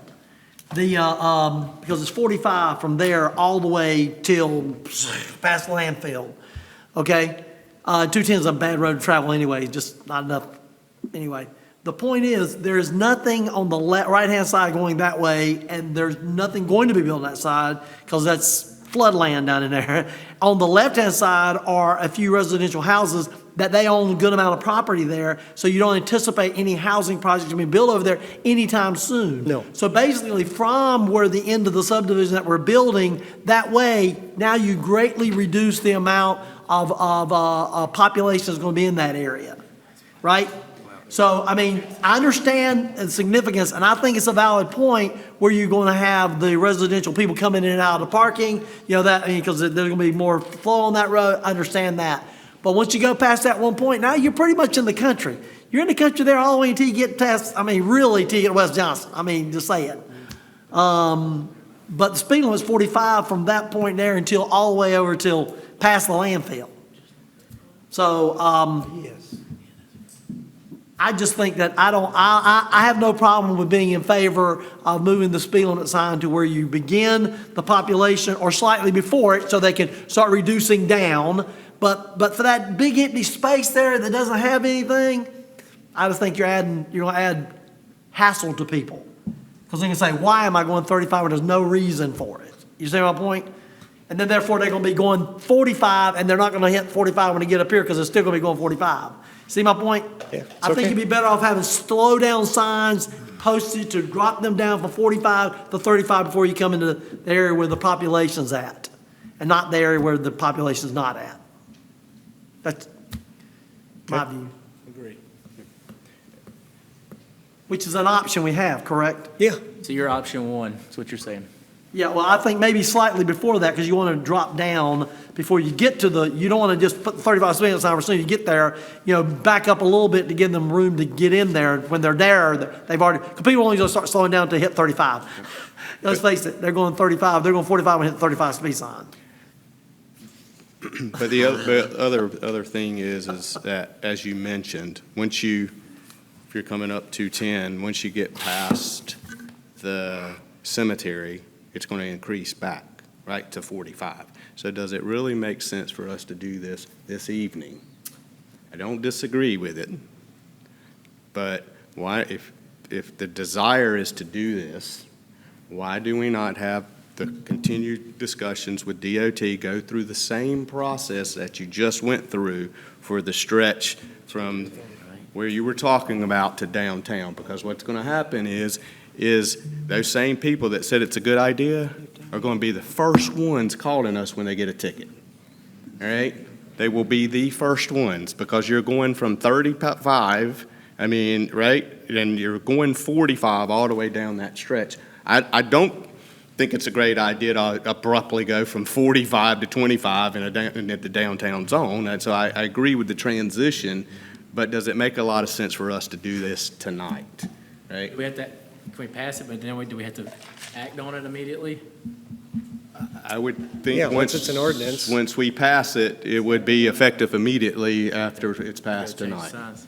Yeah, as soon as the signs go up. Unless you said it. Yeah, I understand what the mayor's saying, and I think that since you're in discussions with the DOT about the other, why don't we hold off on making a decision about that till we get the complete thing that they are willing to do, and then we have the whole picture, not piecemeal it. Here, then come back and do this, and it'd be better if we just, I think I agree with the mayor on doing that. What do you think? That makes sense? I think we send it back and wait.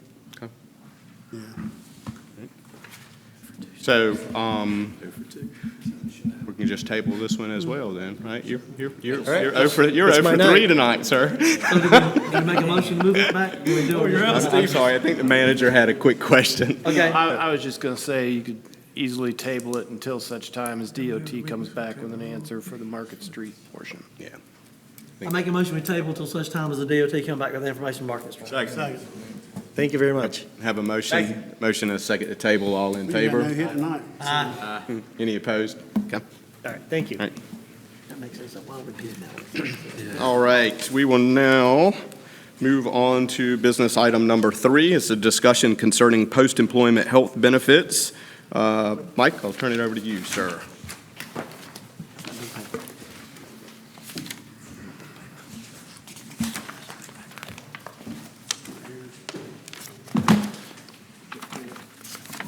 Thank you, Mr. Mayor.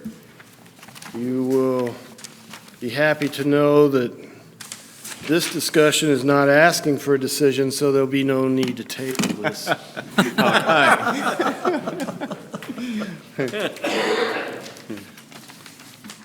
So, little history here.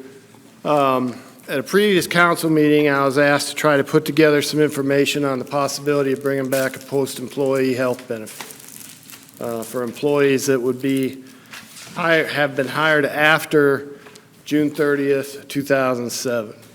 The history here is if you were an employee here prior to July 1, 2007, then you were grandfathered to a post-employee health benefit that included health insurance paid by the town after your 20 years of service and separation up until you hit your 65th birthday. After your 65th birthday, then the town would reimburse you for your supplement up to the cost of your annual health insurance for a normal employee until time of your death. So that is what employees that were hired prior to July 1, 2007 have that benefit. Employees that were hired after July 1 of 2007 do not have any benefit for post-health employee insurance.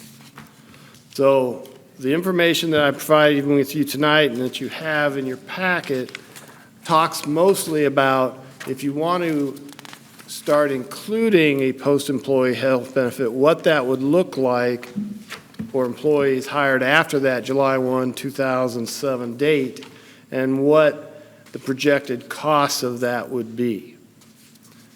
So in your packet, you have what's up on the screen right now. You should have on separate pieces of paper, they're fairly large, there's some that are green in color. This graphic that is here shows you what the projection is for the employees that are currently receiving or currently eligible to receive the benefit if they stay here for their 20 years of service. Okay, so a quick way to look at this is on this line here, you have 2024, current budget year. We have 24 employees that are receiving this benefit today. And it's costing the town $233,331.84. Then for employees that are receiving the supplemental insurance that are over 65 and we are reimbursing them for their supplement, that's costing the town another $99,300 or almost $100,000. So the total cost of this benefit right now for the 24 employees that are in it is $233,331.84 plus the $100,000. Okay, does that make sense, everybody, how you read this? Okay, so as you project this down all the way through fiscal year 47, your last employee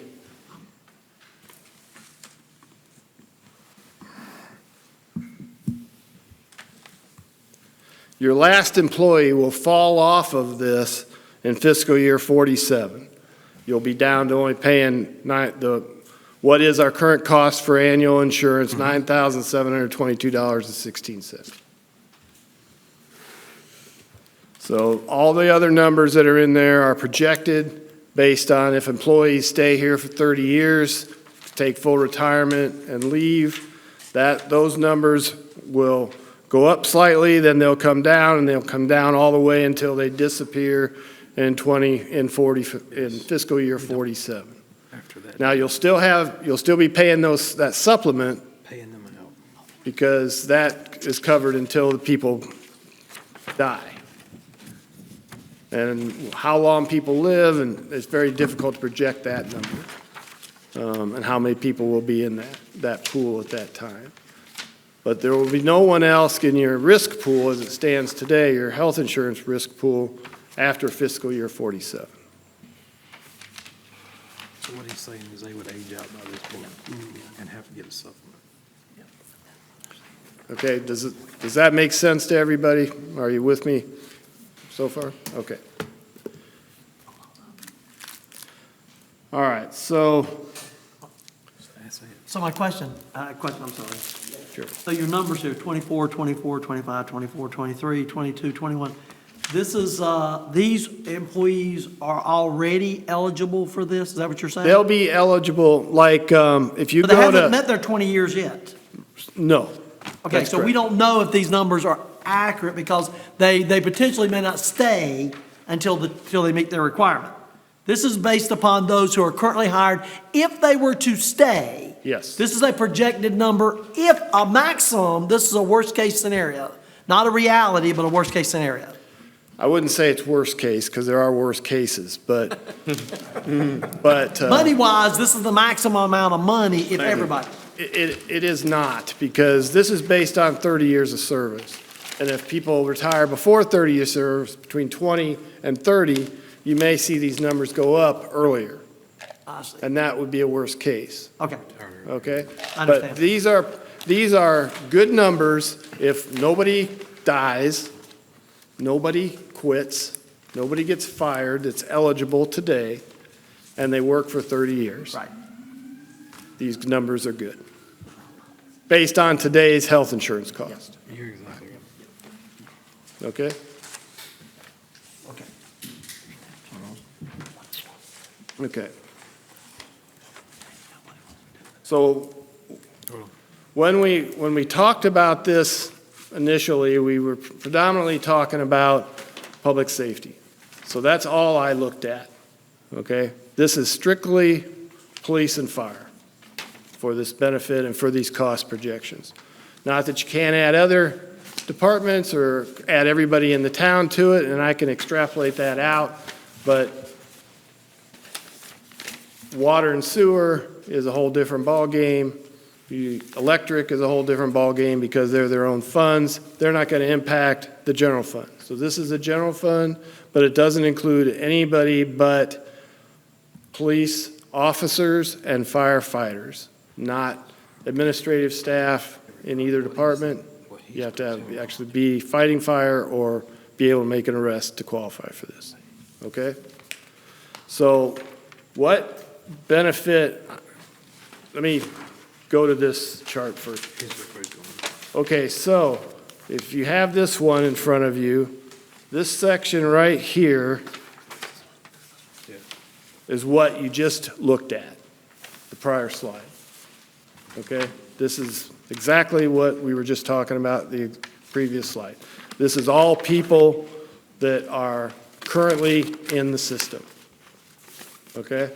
As you can see, we're at 24 in the beginning, we're at 1 at the end, and fiscal year 47, just like we were before. Okay? So if we added a health benefit for police and fire this fiscal year as an example, or, it's easy to look at it 1 year later. In 2033,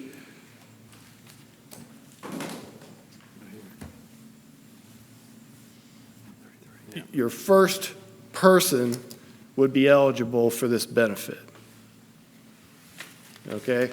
Because that is, and this benefit is a little different than what the other people were receiving. What I'm recommending here is you look at 25 years of service, not 20. At 65, the benefit disappears entirely, so you don't pay supplement. And you pay, instead of keeping these employees in your insurance risk pool, you reimburse them for insurance that they get themselves up to $10,000 a year, which is basically what you're paying now. That takes people in 2047, then you lose everybody that is retired out of your insurance pool. That's going to bring your rates down. The reality is your retirees drive your insurance rates up because, face it, people like Bob and people like me, we use more health insurance than people like Obranovich sitting here. He's probably not very good because he's had hip surgery recently. But for younger people, okay? So anyway, when you remove the retirees, you're going to save some money. How much you're going to save, who knows? But your insurance is going to drop. Your costs are going to drop. The more retirees that fall off, the less claims you have, the less large claims you have, and therefore your risk pool drops and your insurance rates drop. Does that make sense to everybody? Okay. So 25 years added to the first employee hired after July 1, 2007 makes them eligible for retirement in fiscal year 33 if they stay from now on. So there are 2 employees that would be added to that risk pool at that time in the police department, costing the town $20,000. Do you see that number? If you add that $20,000 to what we already know we're going to owe, you get that $292,220 figure.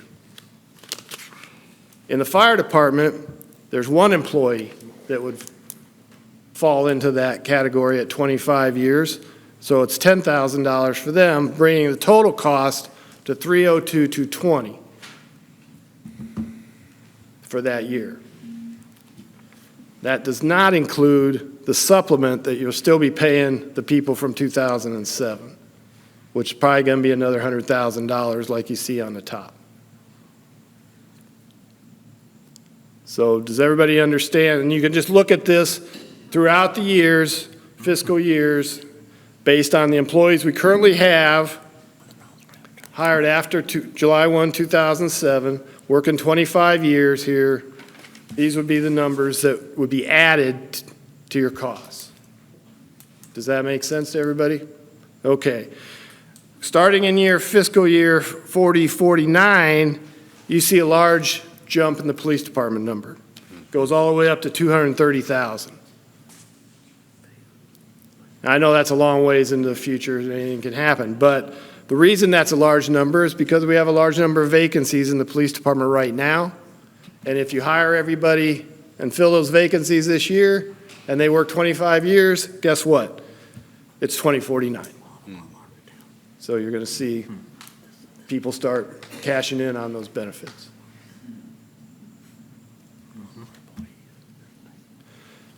Okay, so you have two other charts there, one for police and one for fire. These numbers are just showing you the breakdown. These charts are just showing you the breakdown that is in the summary. So if you want to see how many people are actually eligible each year going forward by adding that benefit, this is the police department one. If you look at the top 2035, you have 3 officers that are going to be eligible at a cost of $30,000. And that number is projected back onto that summary. So this is where those numbers come from that you see on that summary chart. Same thing with fire. Again, you got 1 officer in 2033 for $10,000 reimbursement, and that's what's back on that summary sheet, showing that total cost.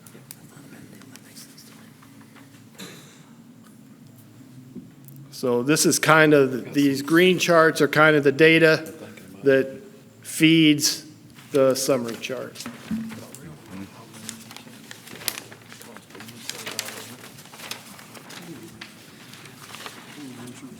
Any questions? Yep.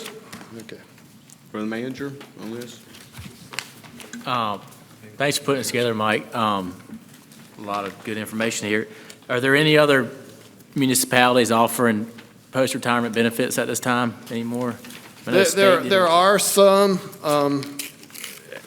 Most of them are doing this reimbursement method. Yep. Unless they're a grandfather. I know the county had the benefit, and they're in the same boat we are. They've got, employees that are going to be there for a long time.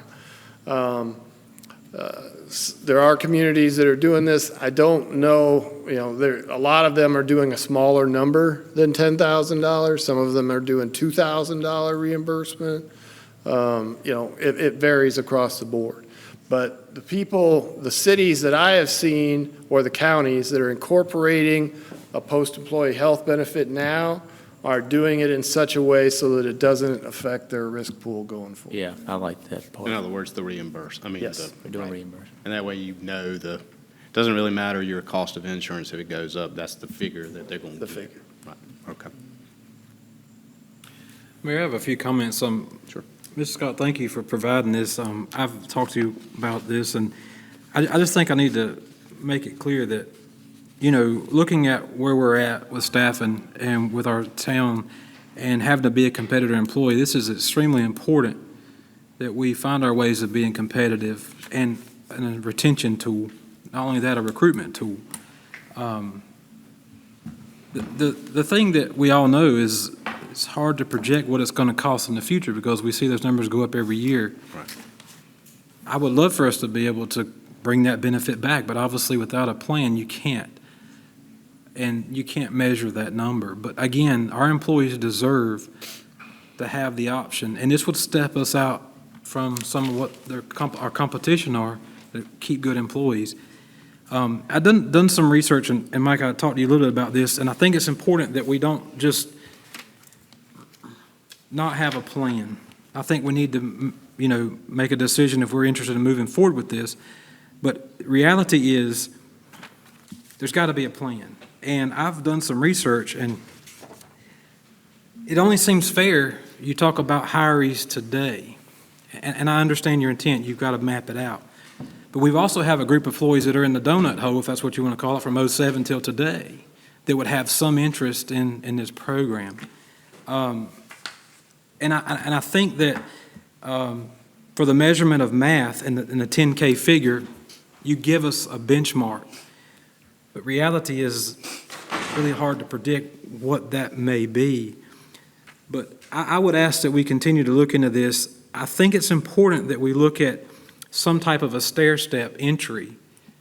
If somebody's eligible for retirement and they come in and they've achieved 15 or 20 or 25, 25 would be, and I think what you recommended, 100% of that allotted amount.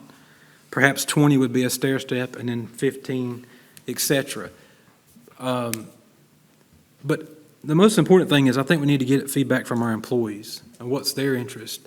And we have the Employee Benefits Committee, and it's very active, and these things have come up, but obviously they don't make the decisions, they make the recommendations. But I just want to make sure that this puts Smithfield on the map to be a bit more competitive employer, not only with the salaries you offer, but the other benefits. And personally, I'm reserved to say that, and I understand this is for measurement, and I understand water and sewer separate, and electric separate, utility funds or enterprise funds, but I think for it to be a fair and competitive, it needs to be for the whole agency, the whole town. And I know it costs, but again, what's the interest in our employees? How do they feel about it? What are the things that they would expect? And there's many options, and I know we have to explore it because there's a lot of laws that regulate these things, but I certainly don't want us to send a message that we're looking at doing away with what's already there. This was a measurement tool. We're committed to that, Right. what we have. But I really think we need to put some more time and figure out how we can make this better beneficial to the employee, but also make sure that it's doing for the town, it's for retention. Because you're going to have scenarios that we need to define before they come up. For example, is this consecutive service or is this total service for the town? If you have a gap in employment, there's things like that would matter. If they change departments, how would that work? If a police officer decides he wants to be a fireman or vice versa, those things would be things, or maybe that's not a good example. If he decides he wants to work at water plant, Right. would be an example. But I'm excited about us being able to talk about this. Again, this is something that we need to put some time into. Obviously the risk, as Councilman Barber and I were looking at these numbers, it trend off and you pick back up, so it's not a big number of money, but it is a huge risk for the future if we don't know what we're talking about. But I would, Mike, I'd ask, how can we get feedback from the town? I don't think we was planning to take any action on this tonight besides that, what's the council's interest in moving forward with this? But I really think we need to talk to the committee and get some more data. But I think we need to send the message that we're very serious about making this work. So Mike, for example, we all know we're extremely short-staffed on the police, so I think this needs to be a expedited discussion. We need to really show our support for our current officers, for new ones coming in. But Officer Gibbons, who was, for example, who was just sworn in, let's say we started this thing next year, would somebody who is already in that donut hole, would they be would they be eligible, or would you have to be? Yeah, they would be eligible, once they have, in this scenario, Uh-huh. once they have 25 years of service from, say they were hired on July 2nd, 2007. Yeah. So, Okay. 25 years after So that there's point, no they would get Guardian this limit. benefit. Covers anybody, right, Yes. from that day Okay. forward, That's even important to current clarify. Yeah. police officers and fire. Yes. Or current, so this will be, Right. as a retention, a current are guys who are not, who came in after 2007, you're good to go. And then as a recruiting tool, hey, look, we offer this, nobody else is offering this much, stick with us. Yeah. I think we need to do something quickly. I'm not trying to rush it, but, I mean, how many more are we down from not being able to do our number one duty as a town, which is protect our citizens? So, I'm in favor of this, so I think we should try to make it work. I mean, we can afford it, in my opinion.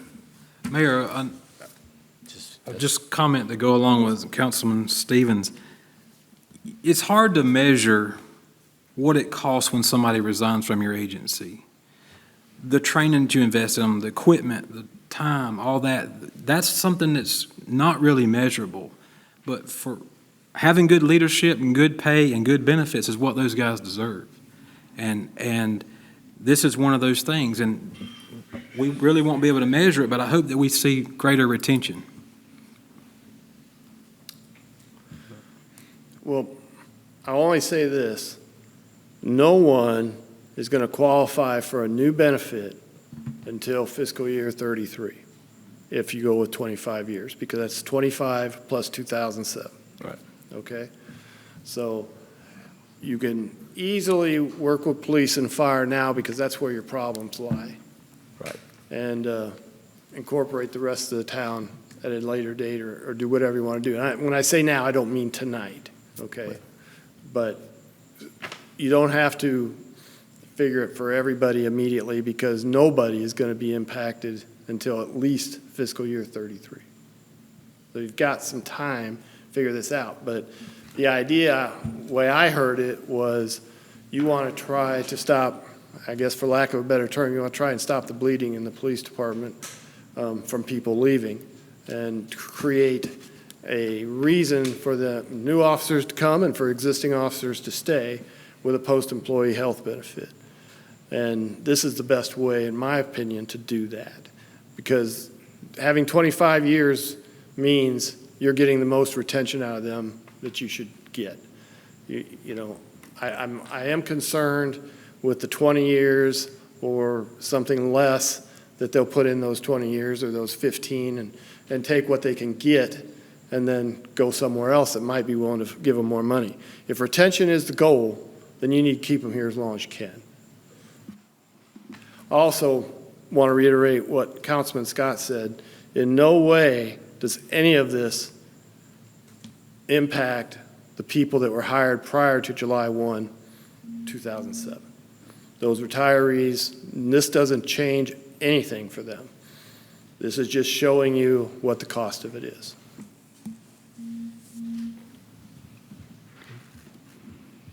Any other questions at this moment, thoughts on it? I mean, I agree. I mean, I think it's a good tool, right? It's a lot to digest at the moment, and I don't think the manager's asking for well, he's not asking for any action on it tonight, but to Councilman Stevens's point, you know, maybe it's something that we do take up, you know, fairly quickly. And to your point, if it's not going to impact till 33, and maybe we could possibly, you know, obviously, there's a lot to go there. I think there are some questions, right? Absolutely. I'm think sure that there'll be we more may have, questions just as you- because your point about if we implement for police and fire, what if we implement this and then next week they transfer to Public Works, right? Do they still qualify? I think those are, and when the intent was for fire and police. At the moment, I'm just giving that example. I'm not saying that's the case. I'm just saying if that's an example. So I think there's, there, to your point, Councilman Scott, a plan or some type of more of a policy to kind of go through those questions, but, you know, I think but I think what I'm not seeing anybody speaking disagreement of it, I guess. But obviously we're not voting on it either, so. but I do believe there's probably some questions. Is that? Yeah, there will be there will be some scenarios Yep. where, they may have a retirement goal and they may not be able to achieve 25, but they would be eligible for retirement. Again, that's a case that we need to make sure that we take care of that individual. Yeah, I mean, and there are lots of questions. What if someone It's goes gonna out on be. disability? I, Right? And I don't know how that impacts this. I mean, I don't know, but what if they go out on disability? And I'm not saying we shouldn't take care of those people. I'm not saying that at all. It's just a question that we ask, is what happens and for 20 years you don't work, I mean, per se, in the field that we're trying to make the biggest impact for. So. But I think it's good stuff.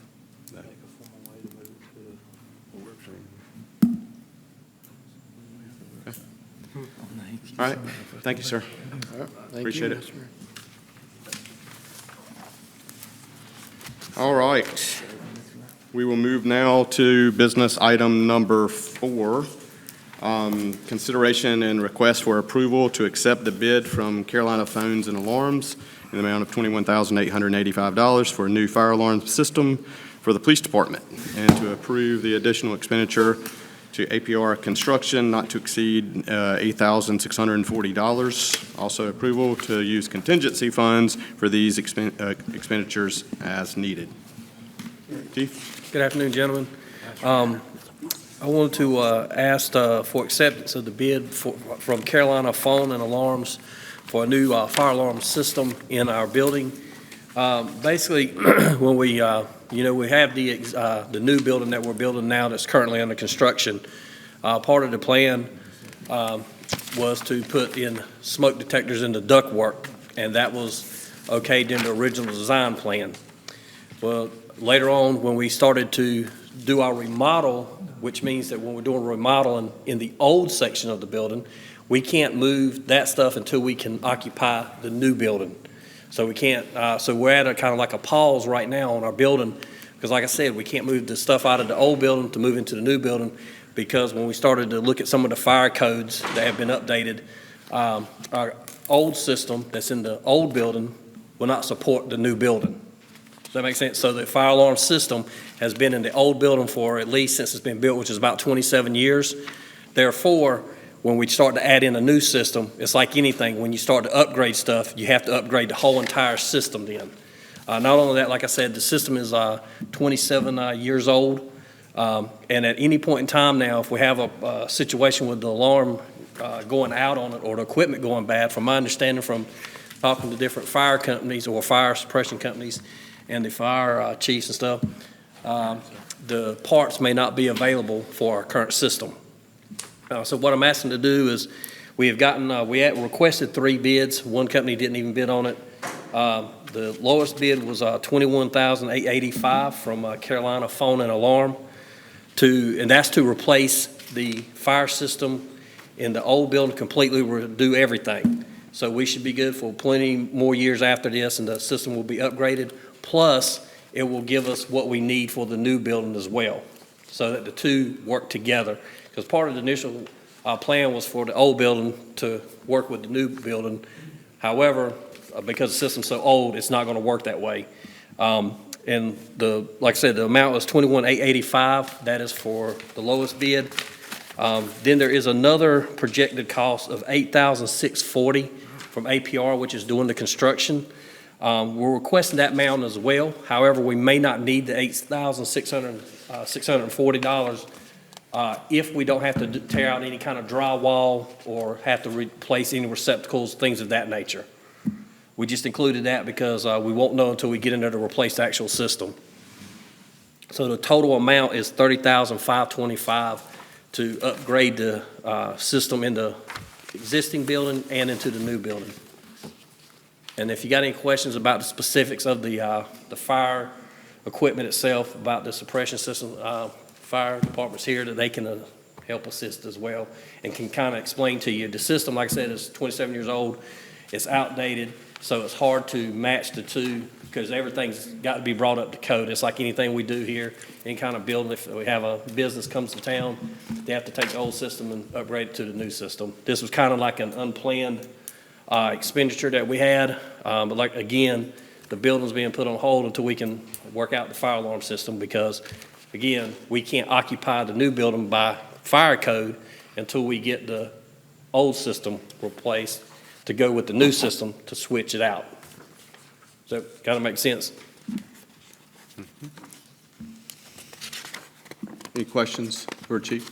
I have a question. My question is so when we did the expense for the new building, the fire system was not included in the expense for the building? There was on the contractor's plans itself, they were approved to have what they call a smoke detector inside the actual vent itself. So when the smoke goes into vents, it shuts off the actual system.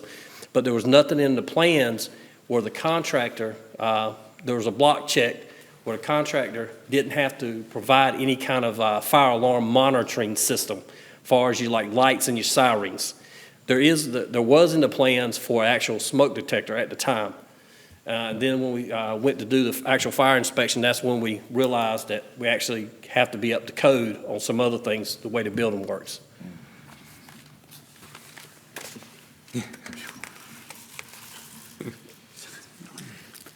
Mayor, I have a question, and this might not be for you, Grady. Thank you for this presentation. I realize this is really not your problem. It's something you inherited.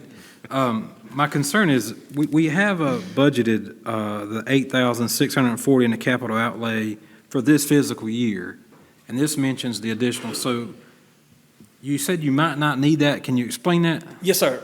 So what happens is when they come in to redo the fire alarm system, when they're going to come in, and if by some chance when they put the panel box on the wall, they may have to adjust the electrical outlets. When they start to put the like the fire monitoring places like this here, and if they have to move those to update to the updated spaces, basically, because now we're adding a building to it. So what's going to happen is if we have to move it from here to over here, they may have to take out and do some drywall work and patch it up. That's what it's basically like patchwork from the actual construction company, where they have to go back behind them and fix it. And this is in the old building? In the old building, yes, sir.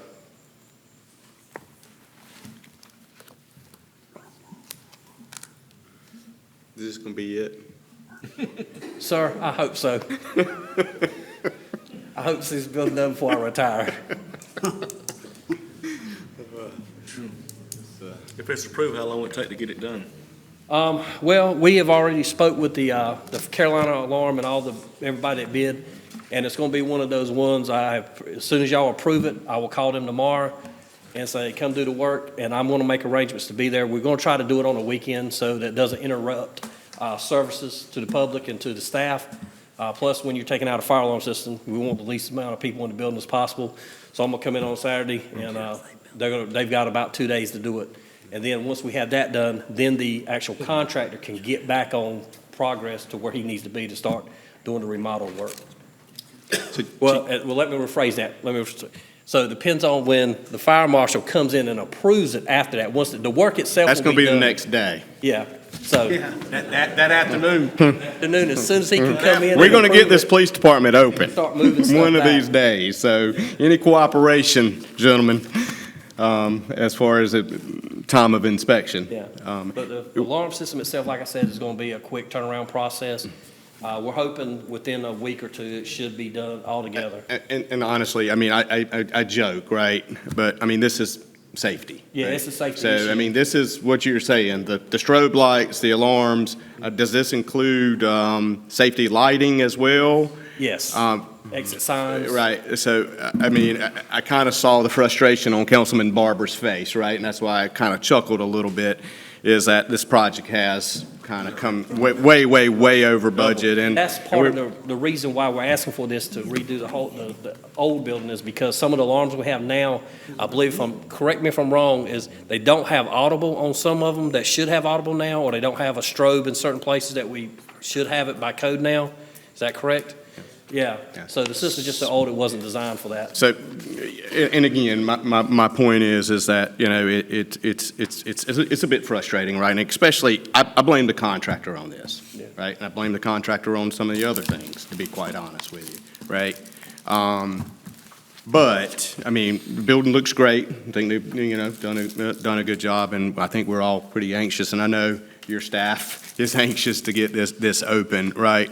But for someone who's just gone through a situation at the Pfizer facility with the tornado that hit there, and the importance of the emergency management system, I can say, guys, this is something that we can't turn an eye to, right? It is because of those alarms, it's because of those things that probably no one was killed in that situation. And if you haven't been by there and you haven't lived through it, it is absolutely amazing that no one did, right? You had 2,500 employees there, and a tornado come right through, right? So it's, in my opinion, it's something that we have to do, right? So unfortunately, at this stage, right? But I think it's something we have to do, so. Any other comments, questions? I Yes. do. Mike, have you got your budget book up there? I do not. Well, there's a Here you brand go. new one. Pass it down that way. I've got it right I here. don't, I have it, mine. the, You're talking about the new budget? Yep. Yep, okay. on page 86, the capital outlay for the police department, perhaps this is something different. It says new alarm and camera door access for new building. Is that a different $8,640? Yeah, that's an entire, that is to create actual burglar alarms and cameras and for door access. So that is not what this number, No, it's just this- ironic it's the This doesn't same have number. anything to do with the fire alarm system. All right. So I understand the need. I just concerned that we're spending out of our general fund contingency, which is only $250,000, and we're only in month number 2. So have you thought about other funding options? Well, what I would recommend is that you allow us to bring back a budget amendment later in the year, maybe even at the end of the year, that could include contingency. But let us look at this police department budget. I mean, the reality is, while it's unfortunate that we're short-staffed, there's going to be a lot of extra money in personnel costs in the police department. It may make up this amount. And if it does, then we won't need to use contingency. But I would like the council's okay that if we have to bring back a budget amendment later in the year, that we can do that. And we'll earmark that money in contingency anyway for this purpose. But in reality, we probably won't need it. Okay. That was my one concern, because that affects the Yeah. bigger thing. Yes, sir. May I make a motion, we approve the request? Second. Have a motion and a second to approve. Aye. All in favor? Any opposed? Okay. Motion carries. Thank you, sir. Thank you, sir. Chief Grady, before you leave, I got a question. I'll put you on the spot. Maybe this ain't even for you, maybe it's for, but what is going on with the landscaping over there? It's a hot mess. The landscaping, that is the last thing that the contractor has in place to get done. I've already talked with him about that, and, because there are some issues that need to be addressed, and that was on, and I can fix that sooner than later. I can get with the contractor and make that a priority. They were just trying to do it at the last, because that's normally when they do it, when they're doing construction, that's normally one of the last things they do.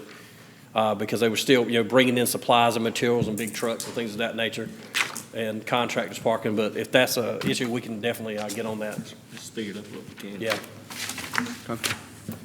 Thank you. All right, thank you, sir.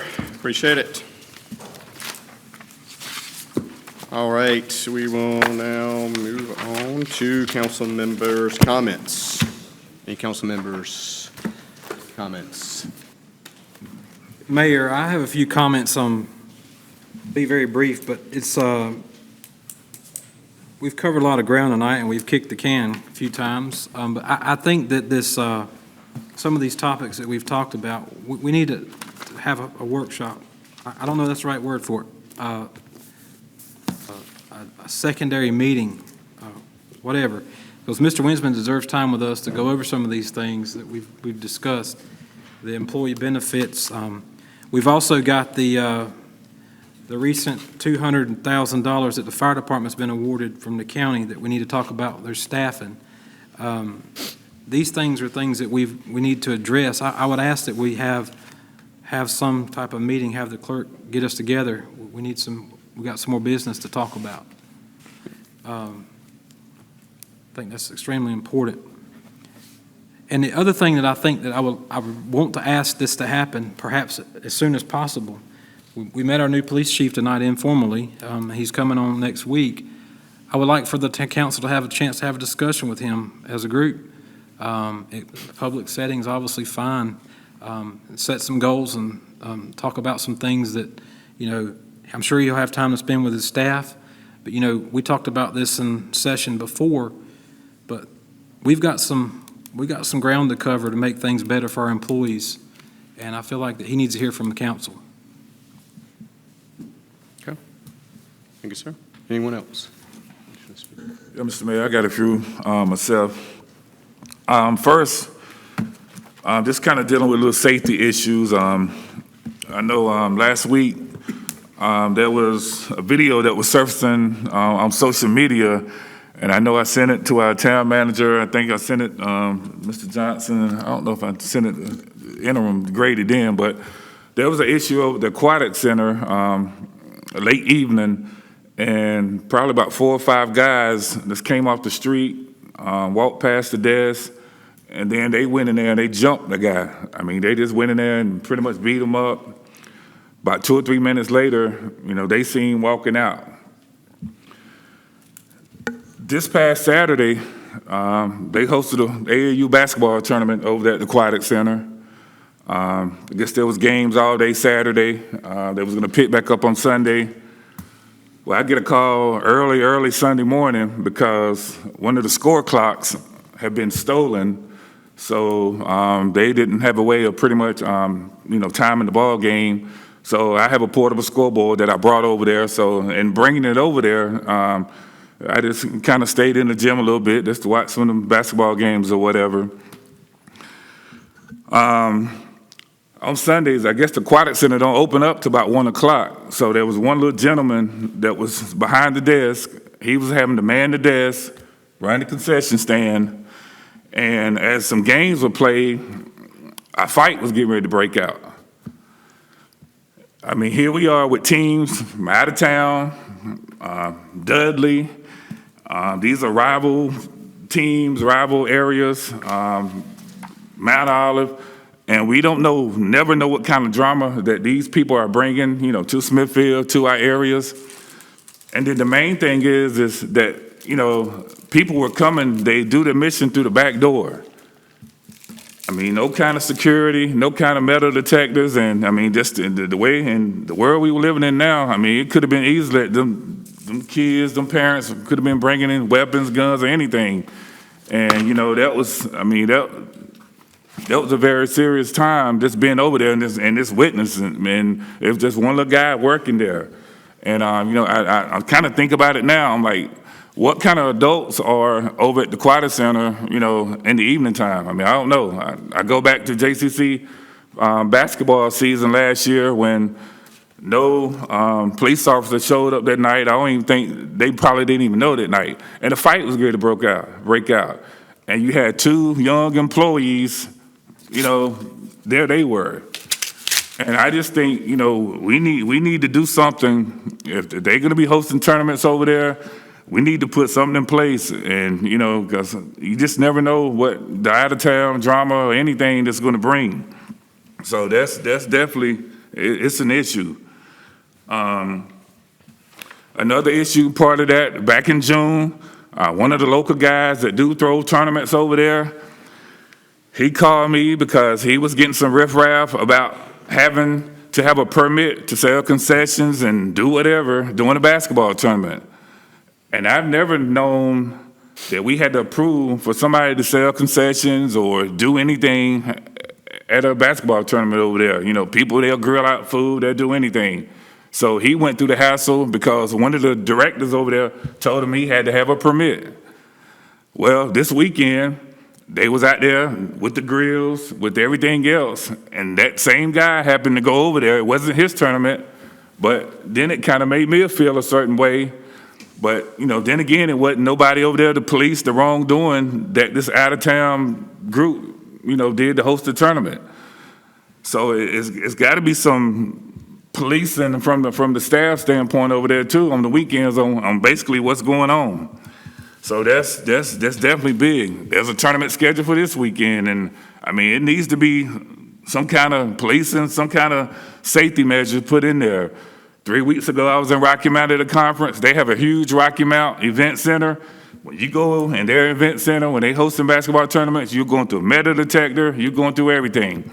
I know right now, we short police officers or whatever, but I mean, we just need to put those things in place. And, of course, I mean, you just feel safe. Our members that are frequenting the Aquatic Center, they need to feel safe because somebody coming there with a gun, you don't know what's going to happen.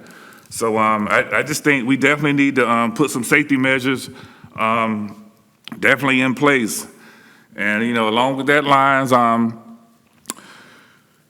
go over to the splash pad over here in Smithfield.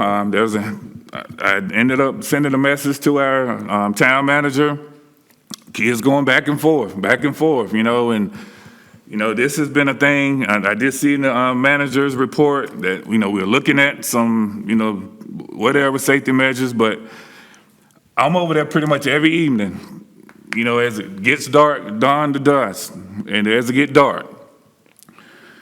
We need to have something in place over there. I know we decided that we were going to cut the hours of the splash pad, in which I don't really understand that. There was some evaluations done. I don't know who did evaluations because I be over there pretty much every night. So, I mean, I don't know where that part came from, but it's not even dark at 7:30. But here again, the kids going back and forth, somebody's going to get hurt.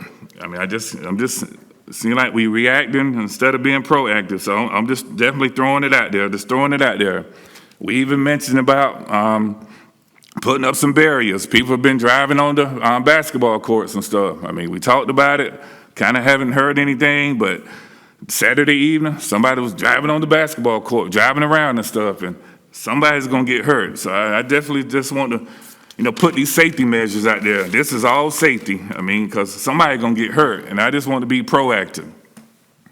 Chief Hendrick, I know you start Monday. You got a few days. I hope you come show up Monday. A lot of this stuff, you ain't inherited, but it's here.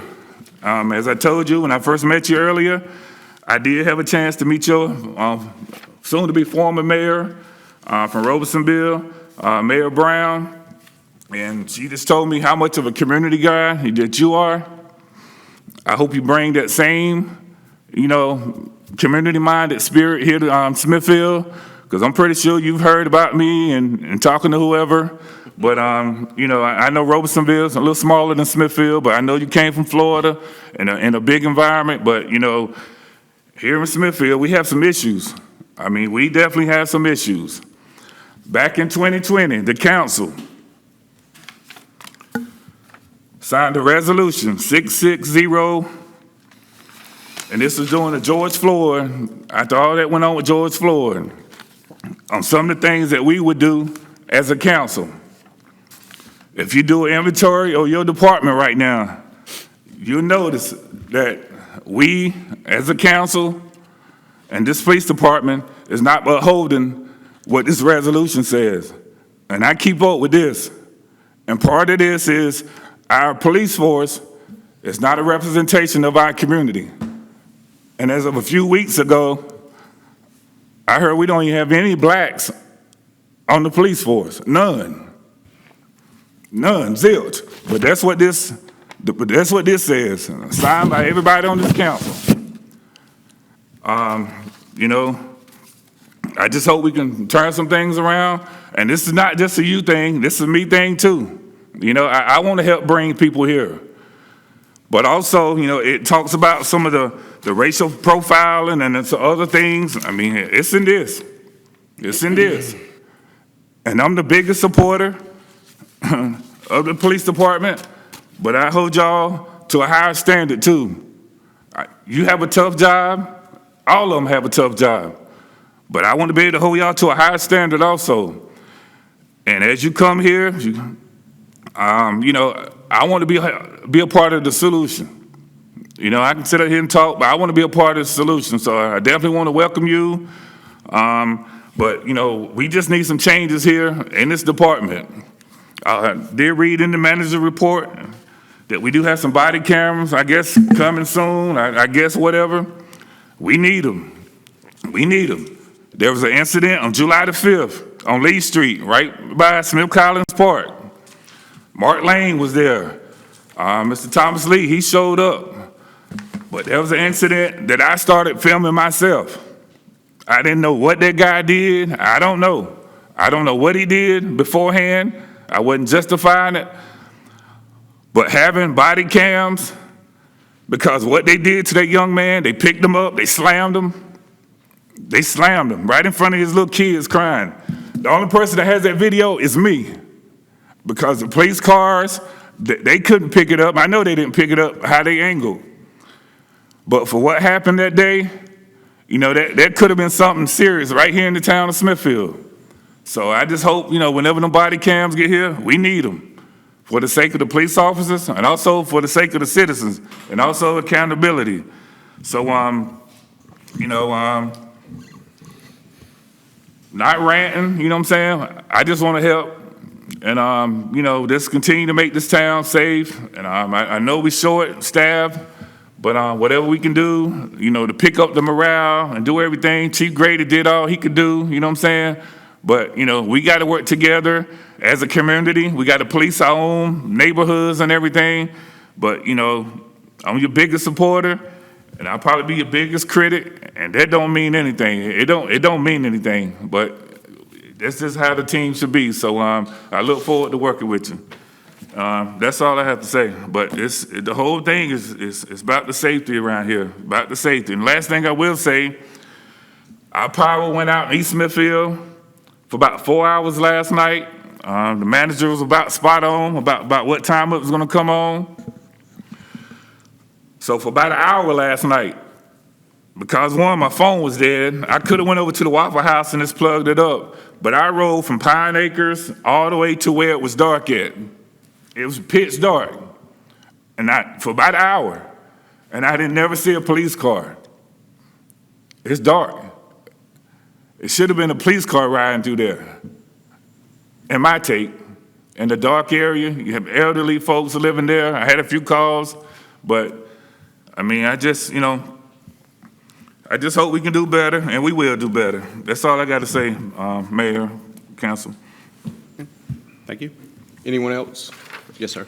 Yeah, I just want to, about National Night Out last week. First time we got to attend that, and it's a great night. I just want to just give a special thanks to Officer Carroll for putting that on, and her Intern Chief Grady for helping her out. I know she took a lot of the heavy lifting, putting together an event with, how many y'all? We gave away nearly 300 hot dogs, so there was at least 200 people there in attendance. And then Lieutenant Jones for being out there, Sergeant Tyndall, and then Tiffany Pierce from the Aquatic Center helping us divvy up the hot dogs, and Crystal Hodges from the police department helping out the booth as well. That's time with the community that they stepped up and were out there and showed us support. I just like to continue to build upon that. It's one event that we have, but thanks for all the council who was out there, and it was great to experience, and seemed to be a lot of positive feedback from it, people I've ran into since then. So anyway, thank y'all for putting on a great night. Anyone else? Back to school this weekend, back to school. We're going to be giving away supplies this Saturday. Thanks to Shannon, she's donated a whole lot of supplies, but from 12 to 4 at Smith Collins Park. So any kids, grandkids you got, nieces and nephews, bring them out for some food and back to school, because it is about that time, unfortunately. Summer's gone. Anyone else wishing to speak? Well, just one thing, I know Councilman Stevens wanted to thank everybody for National Night Out support, but thank him and his company for cooking and donating the hot dogs and the chili. Without you, there wouldn't be any hot dogs to give away, but we appreciate you and your company. Thank you. For everything your family has done and you've done. Thank you. Yeah, I was going to say the exact same thing. Councilman Stevens, thank you very much. Usually we have a council meeting on that night. This year we did not, and I thought it was a very good event, Chief Grady, to your staff. It was a night to show our support for the police department, right? We know we have the struggles and so forth, and we're not any different than many other communities around the nation, right? We struggle.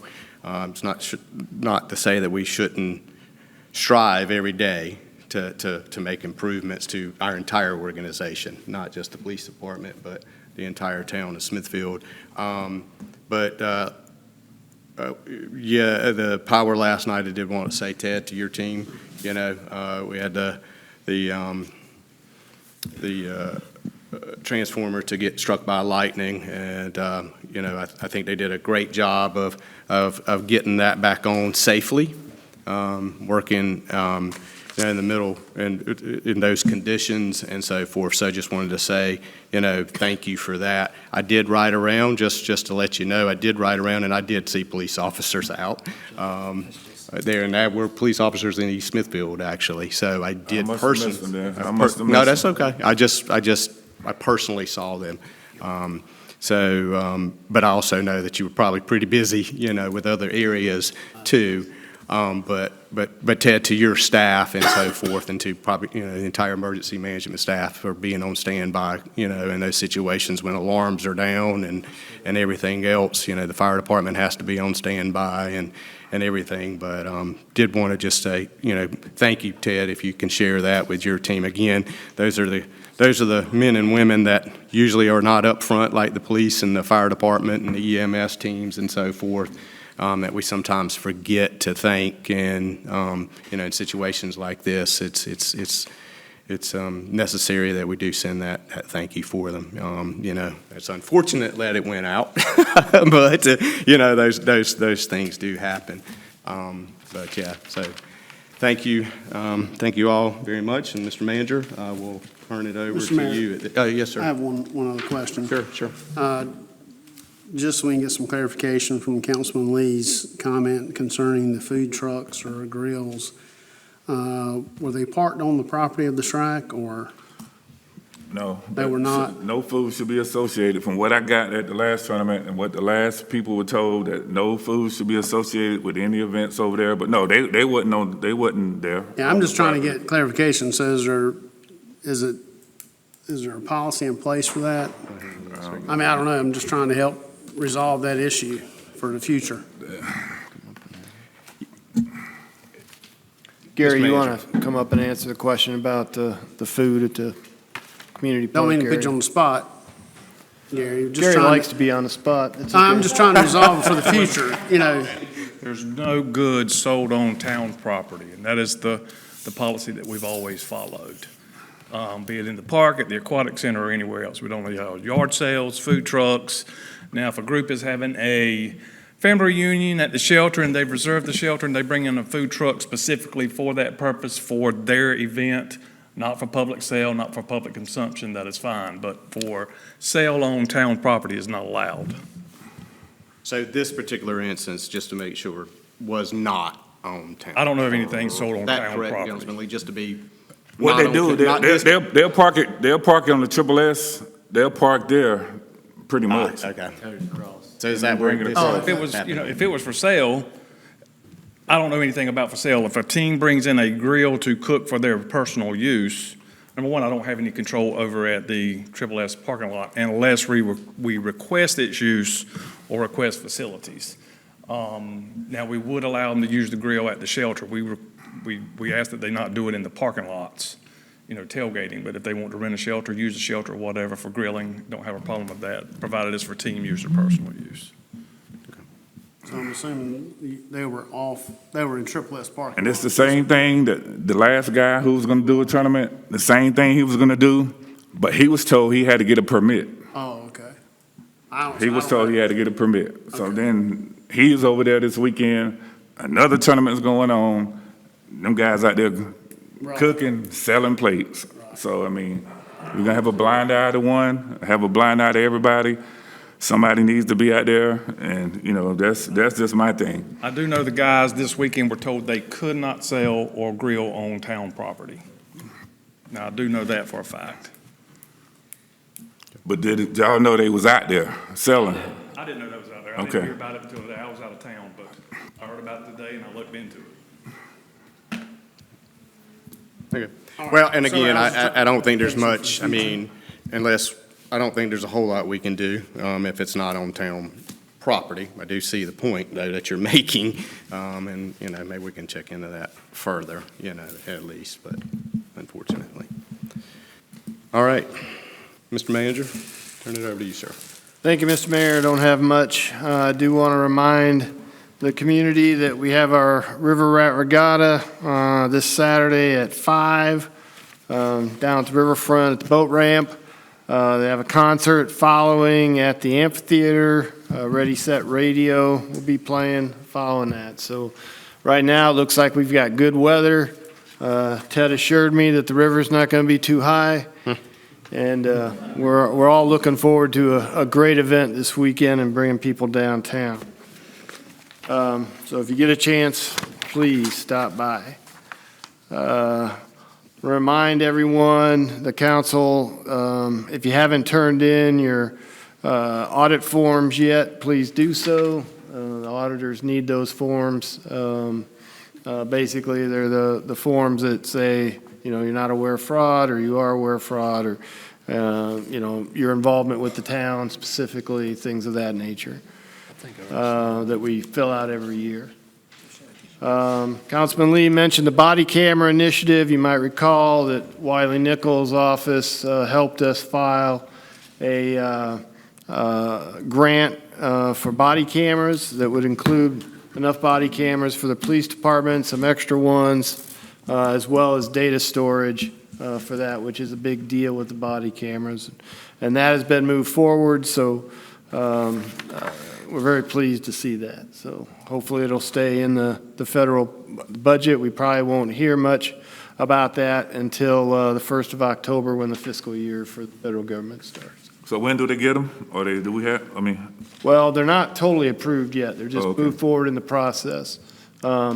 The fiscal year for the federal government runs from October 1st through September 30th. So hopefully we'll hear something more concrete around the 1st of October.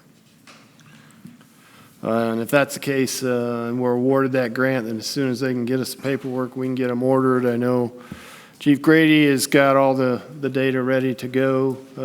So of course, it would have to come to council for approval for that type of purchase. But is there a particular type that we're looking at? I did hear some, I heard Axum. Who? GTAC's our camera system.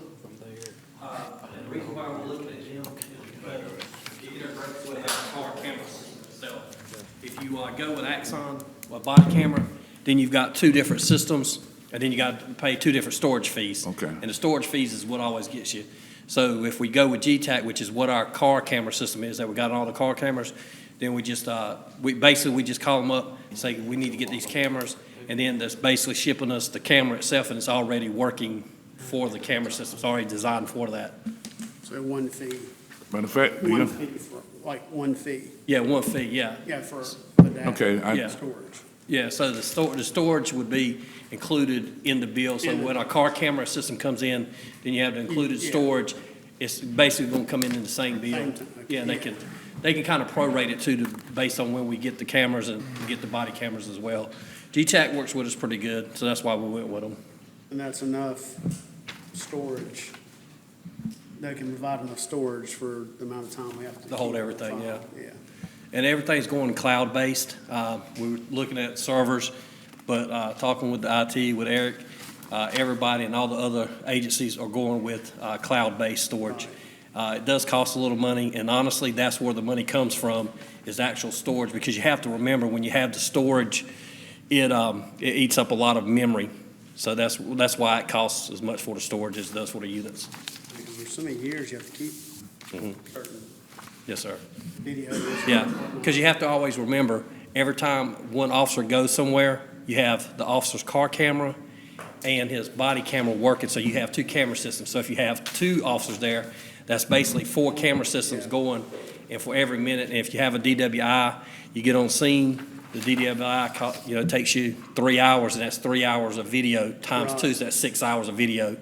and that's why you have to have so much storage for it. Chief, are our cameras in our cars, are they on all the time while they're patrolling, or are they on, like, when they turn their blue lights on, or They're- when they they're make the actually stop, or they activated. turn them on themselves? The officer themselves cannot turn on the camera off and on by themselves. They don't have the ability to. Okay. We can say it that way, but they don't have the ability to turn it off and on themselves. What they do is they go and they hit their blue lights, it records for a couple of seconds before that, and then it stays on. And then it'll record until then. There's certain what we call triggers, and certain triggers, like if they go over a certain speed, it'll pick up the camera system as well. Okay. So it doesn't store dead space? Yes and no. It can record if we have it set that way. So yes, it is recording, but some of it overlaps, if that makes sense. It's kind of like an old VCR used to do. It kind of overlaps until you need it. Once you need it, it's put into a file, and then it's kept in that file, and it's not deleted then. But the body cams will be on all the time if they are. Yeah, if so we basically get what happens when they get out, depending on how you want to do it, if you want to spend the money, I mean, there's systems that they can use that as soon as the officer gets out of the car, it triggers that it's out of the car, and the camera knows to turn itself on. Right. I want to leave that up to you guys, professionals. Yeah. Y'all know more about that than we would, so. Yeah. I just don't want the officer to have the ability to cut it on and off. Oh, no, he can't do that. No. I want he or she to be able to. Yeah, they don't have the ability to cut it off. I want Yeah. the superior officers to figure out when it should be on and off. Yeah. They'll have it where it can cut on automatically when you get out of the vehicle. They can't cut it off. Yeah. Okay, thank you. Appreciate it. That's all I have. Is that all, sir? Sir. All right. Thank you very much. At this time, we do need to go into closed session. We will go into the conference room, gentlemen, for closed session. Why don't we say in 5 minutes? Is that good? Yep. I think we all maybe need a little bio break. So I'll entertain a motion to go into closed session pursuant to North Carolina General Statute 143-318.11A6. I make a motion, second. I second. I have a motion and a second. Councilman Wood made the motion. Councilman Barber, second. Talking at the same time. All in favor? Aye. Opposed? Okay, we'll go into closed session.